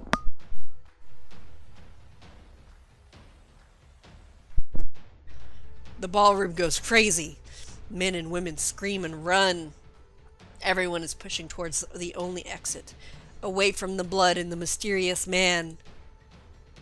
You try to turn, you try to run, but the people behind you run faster. You fall. You try to pick yourself back up.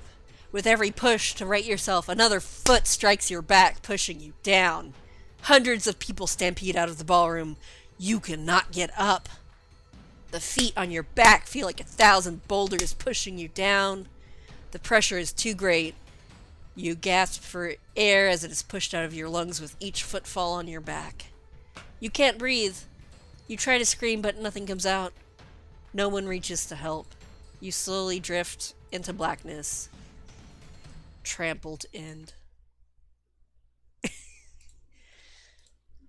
Okay. Instead of sticking around for the assassination of the prince, let's go in search of the sea witch. You drop the hand of the prince and run towards the nearest exit.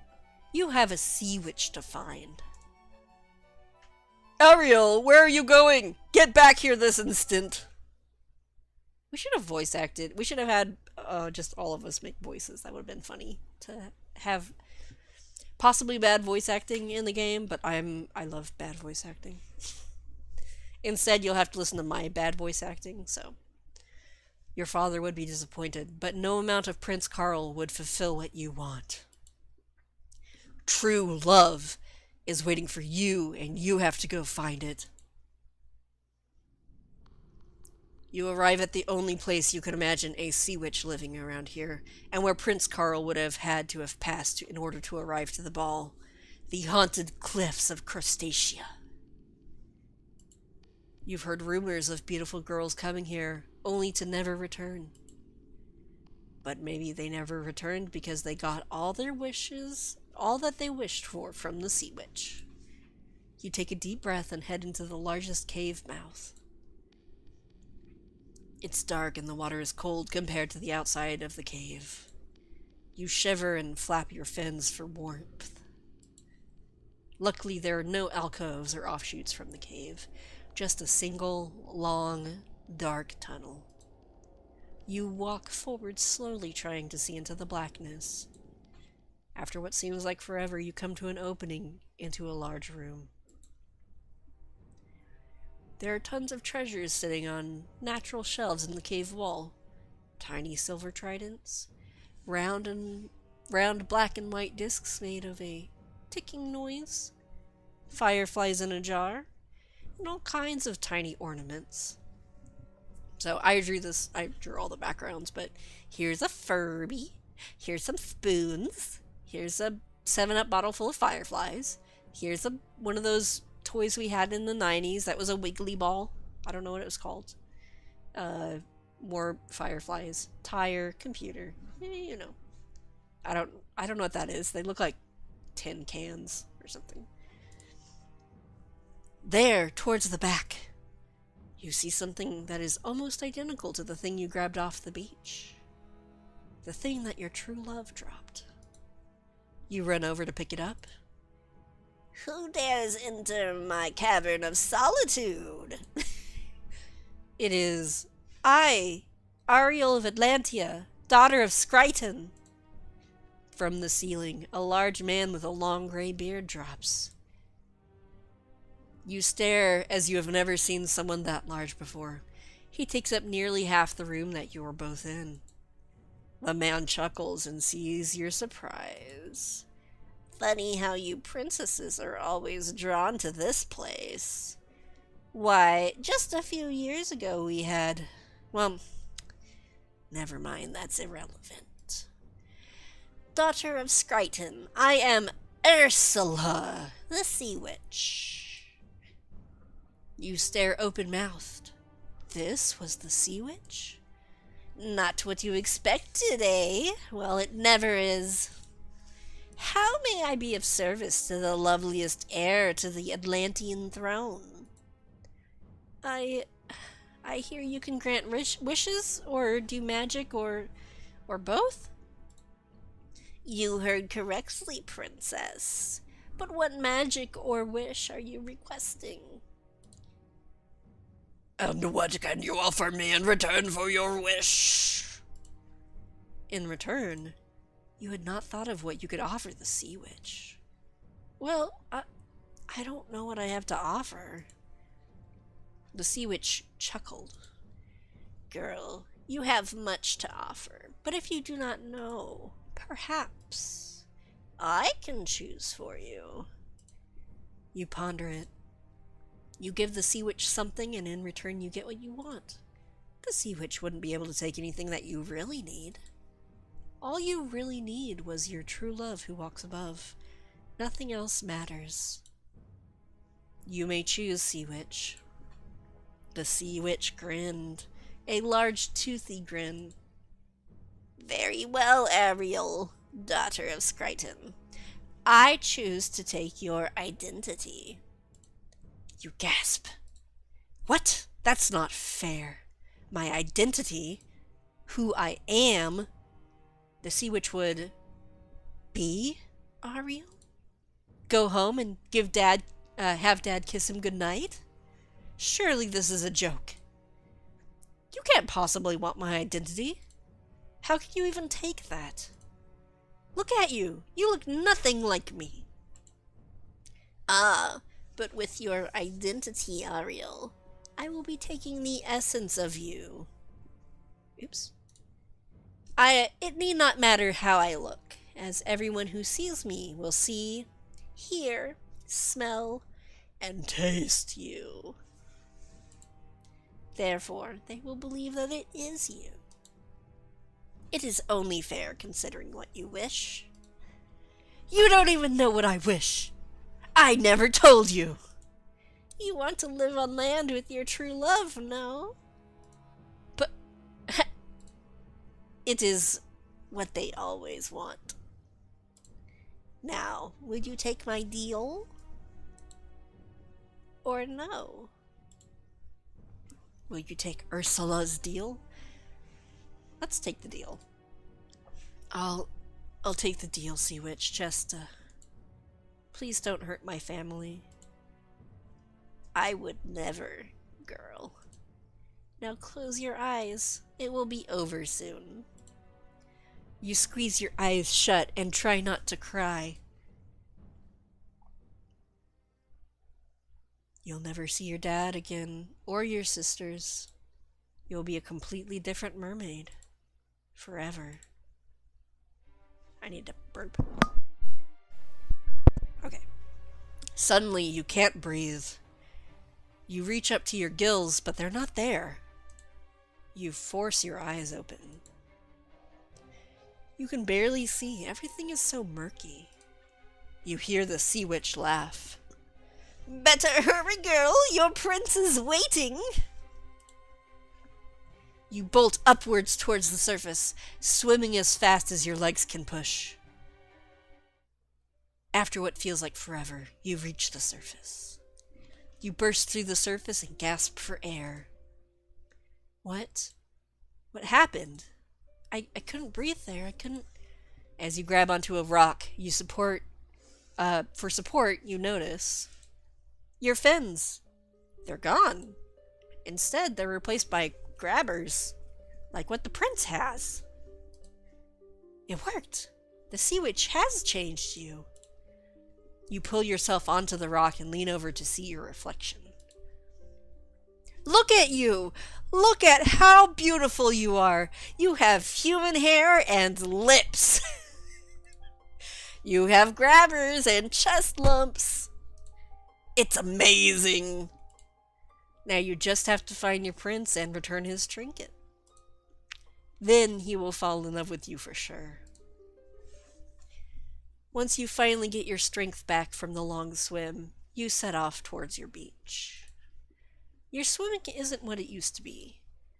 How do humans even swim with these grabbers? You finally reach the beach after sunrise. The beach is once again filled with people. You gulp as you realize something. What if you're not as convincing as you had thought? You take a deep breath and start walking up the beach, slowly, as to not scare anyone. You emerge from the water, and you begin hearing gasps. Oh, no, please no. Let me be convincing. She's so beautiful! I can't believe I've never seen her before. She's not that good looking. You are convincing! You are considered beautiful as a human, as beautiful as you were as a mermaid. The prince will be unable to resist. After setting foot on the beach, you survey the horizon, trying to ignore all the people's admirous gazes on you. You finally see him, your true love, laying on the far side of the beach. Your heart skips a beat. You've waited for this moment forever. You walk slowly towards him, hoping he will find you as beautiful as everyone else. Prince, I believe this belongs to you. You stand over him as he sunbathes, offering him the round, shiny thing that you found on the beach only the other day. The prince lifts his sunglasses and looks you over. Suddenly, he bolts upright and grabs your hand. My lady, I have been looking for this ring all day and all night. I am forever indebted to you for returning it. What, may I ask, can I provide in return of this favor? Sir, I only ask that you walk this beach with me and talk so that I may get to know you. Of course. The prince grabs your hand and you begin walking together. You can't believe this is happening. The prince holding your fin. He's talking with you. So lovely. What is your name? I am Ariel, daughter of Skryton. Ariel. That is a beautiful name. A beautiful name for a beautiful girl. Where do you hail from? I come from Atlantia. I've never heard of it. I thought, though I never was good at geography. Or school, really. Are you wed? My father was to have me wed at a ball earlier today, but alas, it is not my place any longer. I am sorry for that, my dear. But I can tell that there is no man on this earth worthy of you.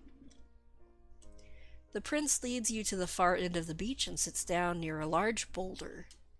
Please, my dear, sit. We have so much to discuss. You sit next to him and lean against his strong, fishly chest. You sigh deeply. You spend the next few hours discussing your hopes and dreams with each other. The longer you talk, the more you know this was the right choice. This is your true love, whom you are destined to be with, and that nothing could stop this. The sun begins to set, and the prince yawns and places his arm around your shoulder. My dear, it is getting late. Would you like to accompany me home? Go home? With your true love? A dream come true. But it's only been one day. Are you moving too fast? Or not fast enough? Is there too fast with a true love? We're gonna take it slow. He's not gonna be happy if we're too forward. If you want to see what happens with the other branches, you can download the game. It's free. I guess I'll put. I mean, it's all just in the itch.io page. But if you wanted to download it, it's here. So yeah, we're gonna take it slow. I'd really like to, Trey, but but I feel that is moving too fast. You don't want to go home with me, Ariel? No. I do. I just don't want to ruin what we very obviously have by moving too fast. Very well, Ariel. Shall I call on you tomorrow, then? Yes, yes, please. Then I shall look forward to seeing you again tomorrow. I hope I didn't offend him. For the night, you decide it is best to stay here on the beach, as it is the closest you will ever to home again. Typo. You awake in the morning and decide to go exploring. Where would you like to go? I don't remember if you can go everywhere or just one place, but we'll see. Since this is where you'll be living for the rest of your life, you may as well get familiar with everything and everything here. You make your way into the city. You're surprised by how many people there are. Everyone running around in a hustle. You see a colorful shop and decide to go in.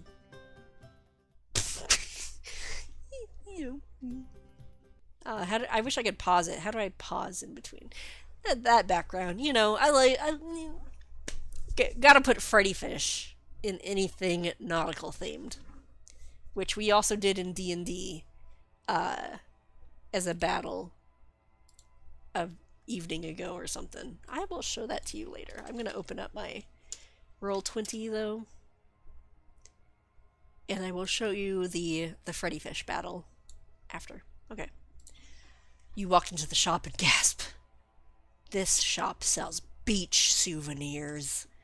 Shriveled bodies of your former friends, your former subjects. They're tossed wantonly into baskets displayed on walls. Everywhere you look, there are fish carcasses. Dried starfish, dried dead coral, baby sharks shoved into jars. It's horrifying. How could anyone buy these? A human child grabs a crudely glued together ornament of a starfish to show his mother. You strut towards the child angrily. How dare they? How dare they do this to your people, your faithful subjects? I don't remember what happened, so we're gonna teach them all a lesson. You march up to the child. You smack the starfish out of the child's hands. It shatters on the floor. Everyone in the store stops and stares at the child's eyes as the child's eyes tear up. What is wrong with all of you? My husband's probably asleep and is like, what's going on? Do you not realize that these were living? That these toys you are buying for your children were alive? That they had feelings and families? You are all sick and you should feel ashamed of yourselves. The store is silent. Everyone stares at you, gaping. You turn on your heels and stomp out of the store as everyone stares at you. You take some time to cool off and think of where to go to next. If you go see what's going on near the castle, maybe you'll see Trey again. Oh yeah, so you only get one choice of where to go. You arrive at the castle. It's so big. Bigger than your undersea castle, and much more magnificent. The gate to the grounds is guarded by a large, bearded man. You approach. State your business. Oh, I'm here to see Prince Trey. Prince Trey does not have any appointments today. Please leave. Not that kind of. Oh, never mind. You turn to leave. Ariel! He's wearing a shirt this time, and he has the hair that comes out of his shirt. I'm so glad to see you. Gabe, let her in. She's with me. The guard sighs, but opens the gate and lets you in at the prince's prodding. Trey, I'm so glad to see... Look, Ariel, I'm sorry about yesterday. I hope that you don't think less of me. Oh, no, Trey, I don't think any less of you. Good, I'm glad. Ariel, no woman has ever turned me down before. I literally have girls throwing themselves at my feet day in and day out. Women. Woman? Woman. I think it's supposed to be woman. They don't say no to me. Women give me whatever I want. Whenever I want. But not you. You said no. You actually cared about getting to know me. You don't just want to be with me because of my rock-hard body. Or my stunning good looks. Or my massive riches. You want to be with me for me. Well, Please don't interrupt. You can see how about how well this is gonna go. Ariel, will you be with me forever? The prince kneels down and puts out the shiny round thing you found on the beach. It was a ring, but it had been missing the diamond. A diamond as big as your eye. Oh my god, Trey. I don't know what to say. Say you'll marry me, Ariel. Will you marry the prince?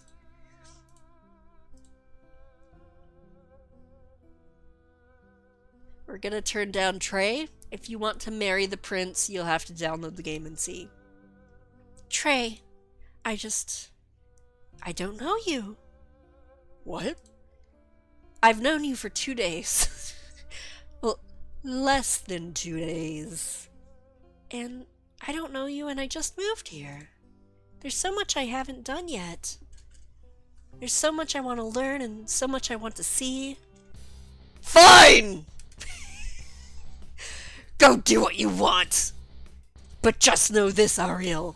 You will never, ever be worthy of me. The prince storms off back into his castle. Oh, well, what do I do now? 15 years later. To think this is where it all began. How after all this time you'd end up back here. It's been so long, but you remember it like it was all yesterday. So many decisions. So many years wishing you could take it all back. That you could do it over again. You stand on the beach where you first saw Trey. Where you talked to him for the first time, and where he asked you to come home with him. You had no idea then what would become of him, that his people would turn on him, that an army would rise up from the waves of this same beach to the throne marching on the capital, marching to take over. You didn't know then that they would overthrow the crown, that the land would be ruled by those who had swam below for so many years. If you had known the Sea Witch had wanted your life to marry Carl and to form the most powerful military alliance the world had ever seen, would you have still become human? If you had known that Ursula would poison your father, enslave your sisters, and bring about the fall of man, would you have still given up your life for what you thought was true love? You stare at the sea, wishing and wondering what could have gone differently. Maybe after all this, it's time to go home. You walk towards the water. It's been so long since you felt the coolness of the sea on your legs. You walk deeper and deeper until your feet no longer touch the beach. You begin swimming out to the rock you used to watch the land people from. You climb onto the rock and take one last look at the place you gave up your entire life for. You sigh and dive into the water for the last time. Disappointment.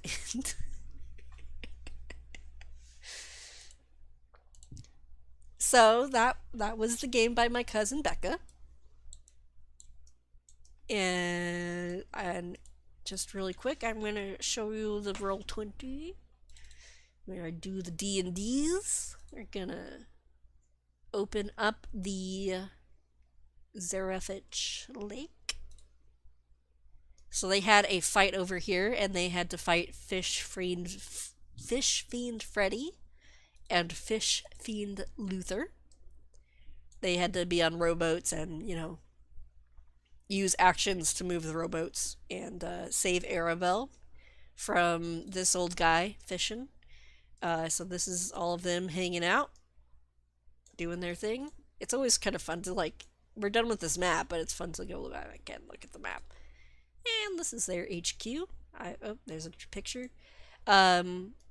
So these are all separate pictures. So I've basically just made my D&D like a video game. Anyway, Freddy Fish. Well, what else?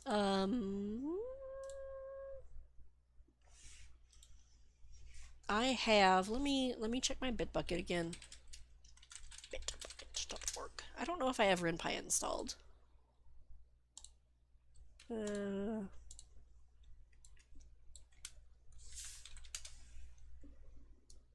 I'm gonna look up visual novels. I might have split out mine into its own repository. Where's the last commit date? 906, 905. I guess I split it out because it was kind of getting big. Let's install. Is this the latest RenPy? Who knows? Let's go to the RenPy page. RenPy.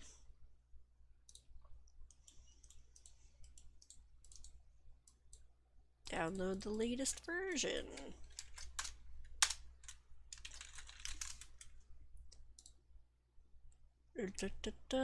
Here.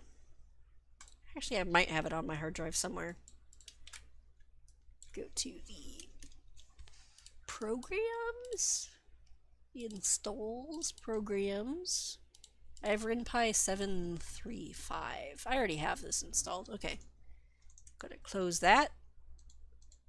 And this is this one that is what I worked on, which I don't feel like is as good as everyone else's visual novels. But I'll show it because I worked on it.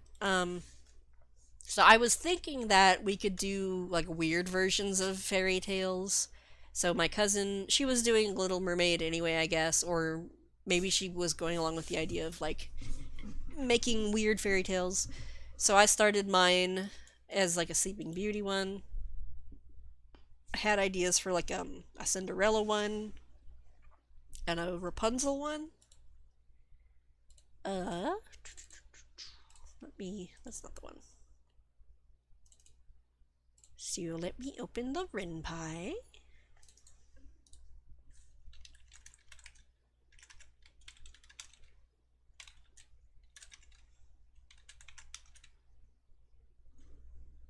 Okay. And we'll set up the directory. We gotta install something.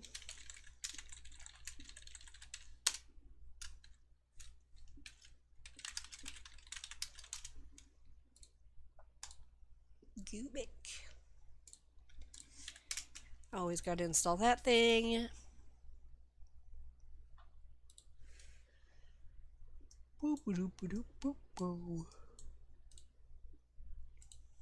Okay, now we should be able to set this. So, okay, maybe I need to close and reopen it.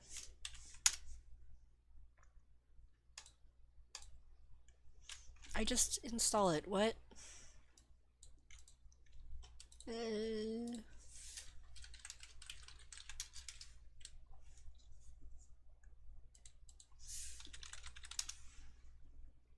It's right there.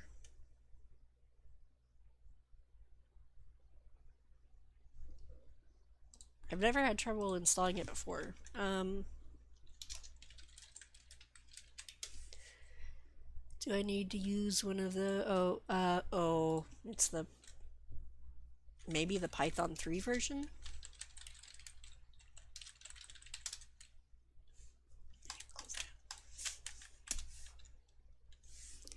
We will see if that's what we need.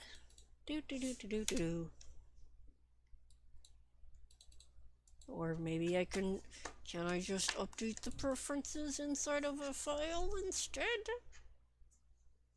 Where would they store the config?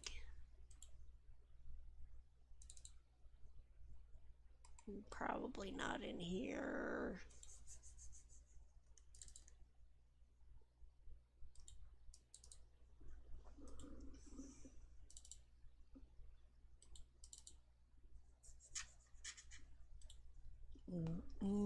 Okay. We're gonna do a workaround. It is currently set to probably this path, maybe? I don't know if that's the full path or if it's just in here. We're gonna move this into that.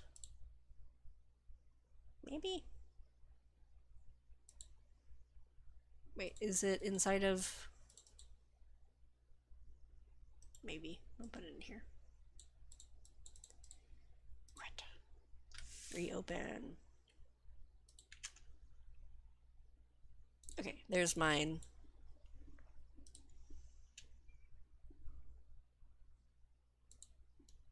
And Sleeping Beauty. Except you don't play as Sleeping Beauty. I don't know how much... I have a lot of this written, but not having anyone talking at the moment. I don't know how visible that's going to be on the stream. Let me just double check.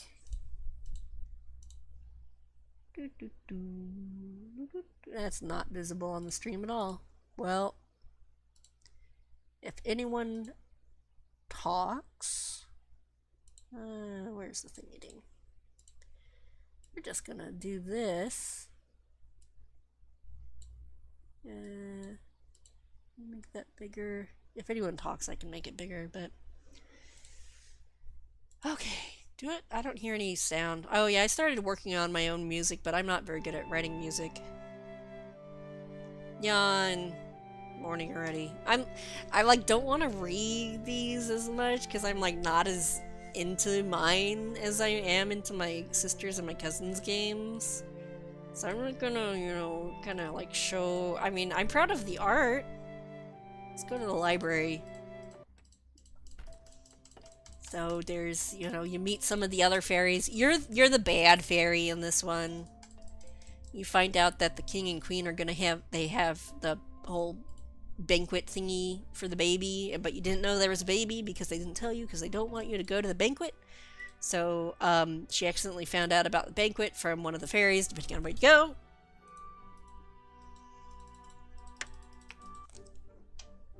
So here you are, trying to get into the castle. There's your name. You're not permitted to enter. What? But I'm a fairy. You're not on the invite list. What's more, you're explicitly on the do not let in list. That's not right. All fairies have the right to bequeath gifts to the royal family. The royal family has specifically requested. Look here, mister. Do you want the baby to be devoured by demons? Huh? Dragons? No. Gigantic spiders? What? Gigantic spiders will attack the castle and eat you if you don't let me in. The royal family needs our protection. But, our blessings fend off the spiders. So if you don't let me in, I can't. The spiders will invade from everywhere. Let that sink in. Casting a spell. Oh no, here they come. I guess it's up to me to save the day. Casting another spell. Be gone, spider menace! See, it's up to us fairies to keep the castle safe. Well, it looks like you're speechless. Don't worry, you don't have to thank me for saving the kingdom from spiders. Now, if you'll excuse me. So she gets in there. Stairs. Then you get to choose who you want to sit next to. You got your buddies.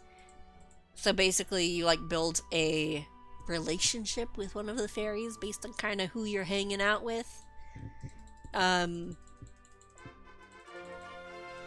that didn't quite get positioned correctly. So here's the baby, and then they bestow beauty and obedience and kindness, and then you're like curiosity, I think?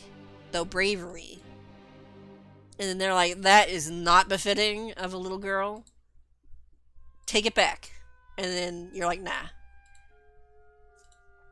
And so they're mad. They don't want your gift. And then they're like, you aren't allowed in our kingdom anymore. And then the other fairies are like, we can't undo this, I'm sorry. So the baby becomes brave. Oh, this is it has a demo thingy, but it's not actually. Where's the source code? Let's go in here and undo that flippy. Demo is false. Now reload. No, not demo is end. Boo, scenes. Banquet. Banquet? End of demo? End of demo, not true. Okay, we're just gonna comment out these lines.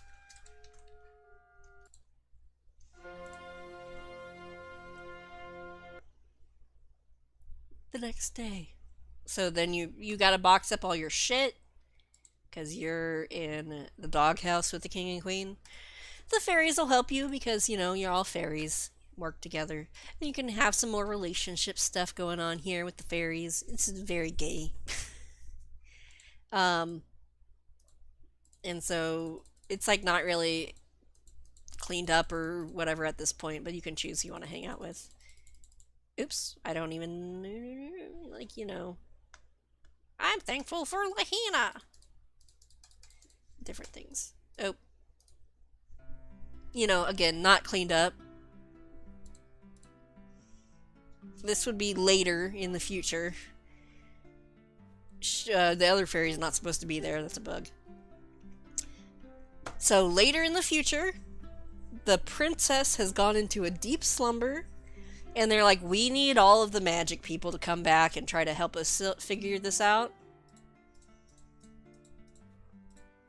Dang it!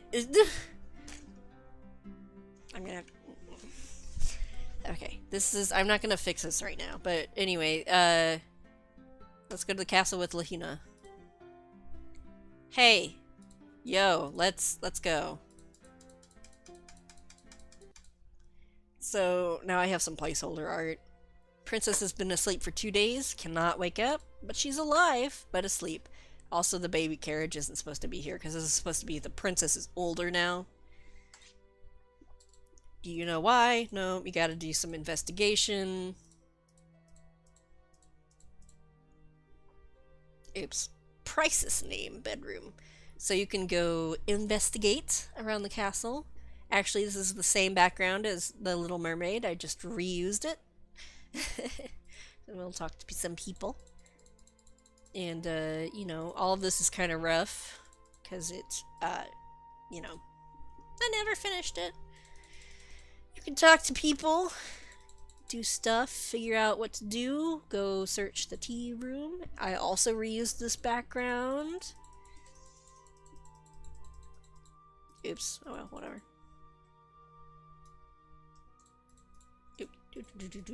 And depending on kind of how you talk to the fairies, they either like you more or less. There's some dwarf or something. I don't remember, like, magical fantasy dwarf thing. Text is all messed up. There's a doctor.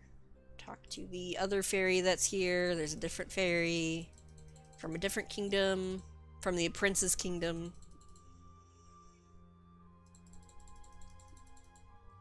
Search the room. Oops. Discuss evidence. So you, like, find evidence. and then you find some information about what happened with the princess and who this other kingdom people are with, you know, fiance stuff, because that's what they do, I guess. And then you get this part, and then you have to play as the princess, and you do some things, and then it just kind of, you know, you got things going on, and you have to kind of keep going. I don't know if I'm pressing the right things. So yeah, I got kind of far in. It really, you just do the princess quest, and then that was about it. That was like pretty close to the end. I just never cleaned things up or continued working on it, so that was a visual novel I made. And I miss making visual novels, but I also, like, I don't know, I feel like I would need to work with somebody else on one because I'm not super into what I write myself. Uh, what else we got? Well, can't run Undead Dead. Can't run some of my old other games. That might be pretty much it for now.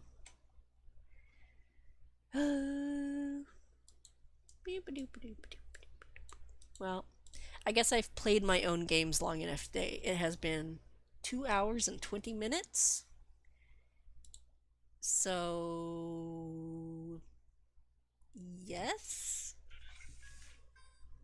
Now I'm getting a phone call. So now I really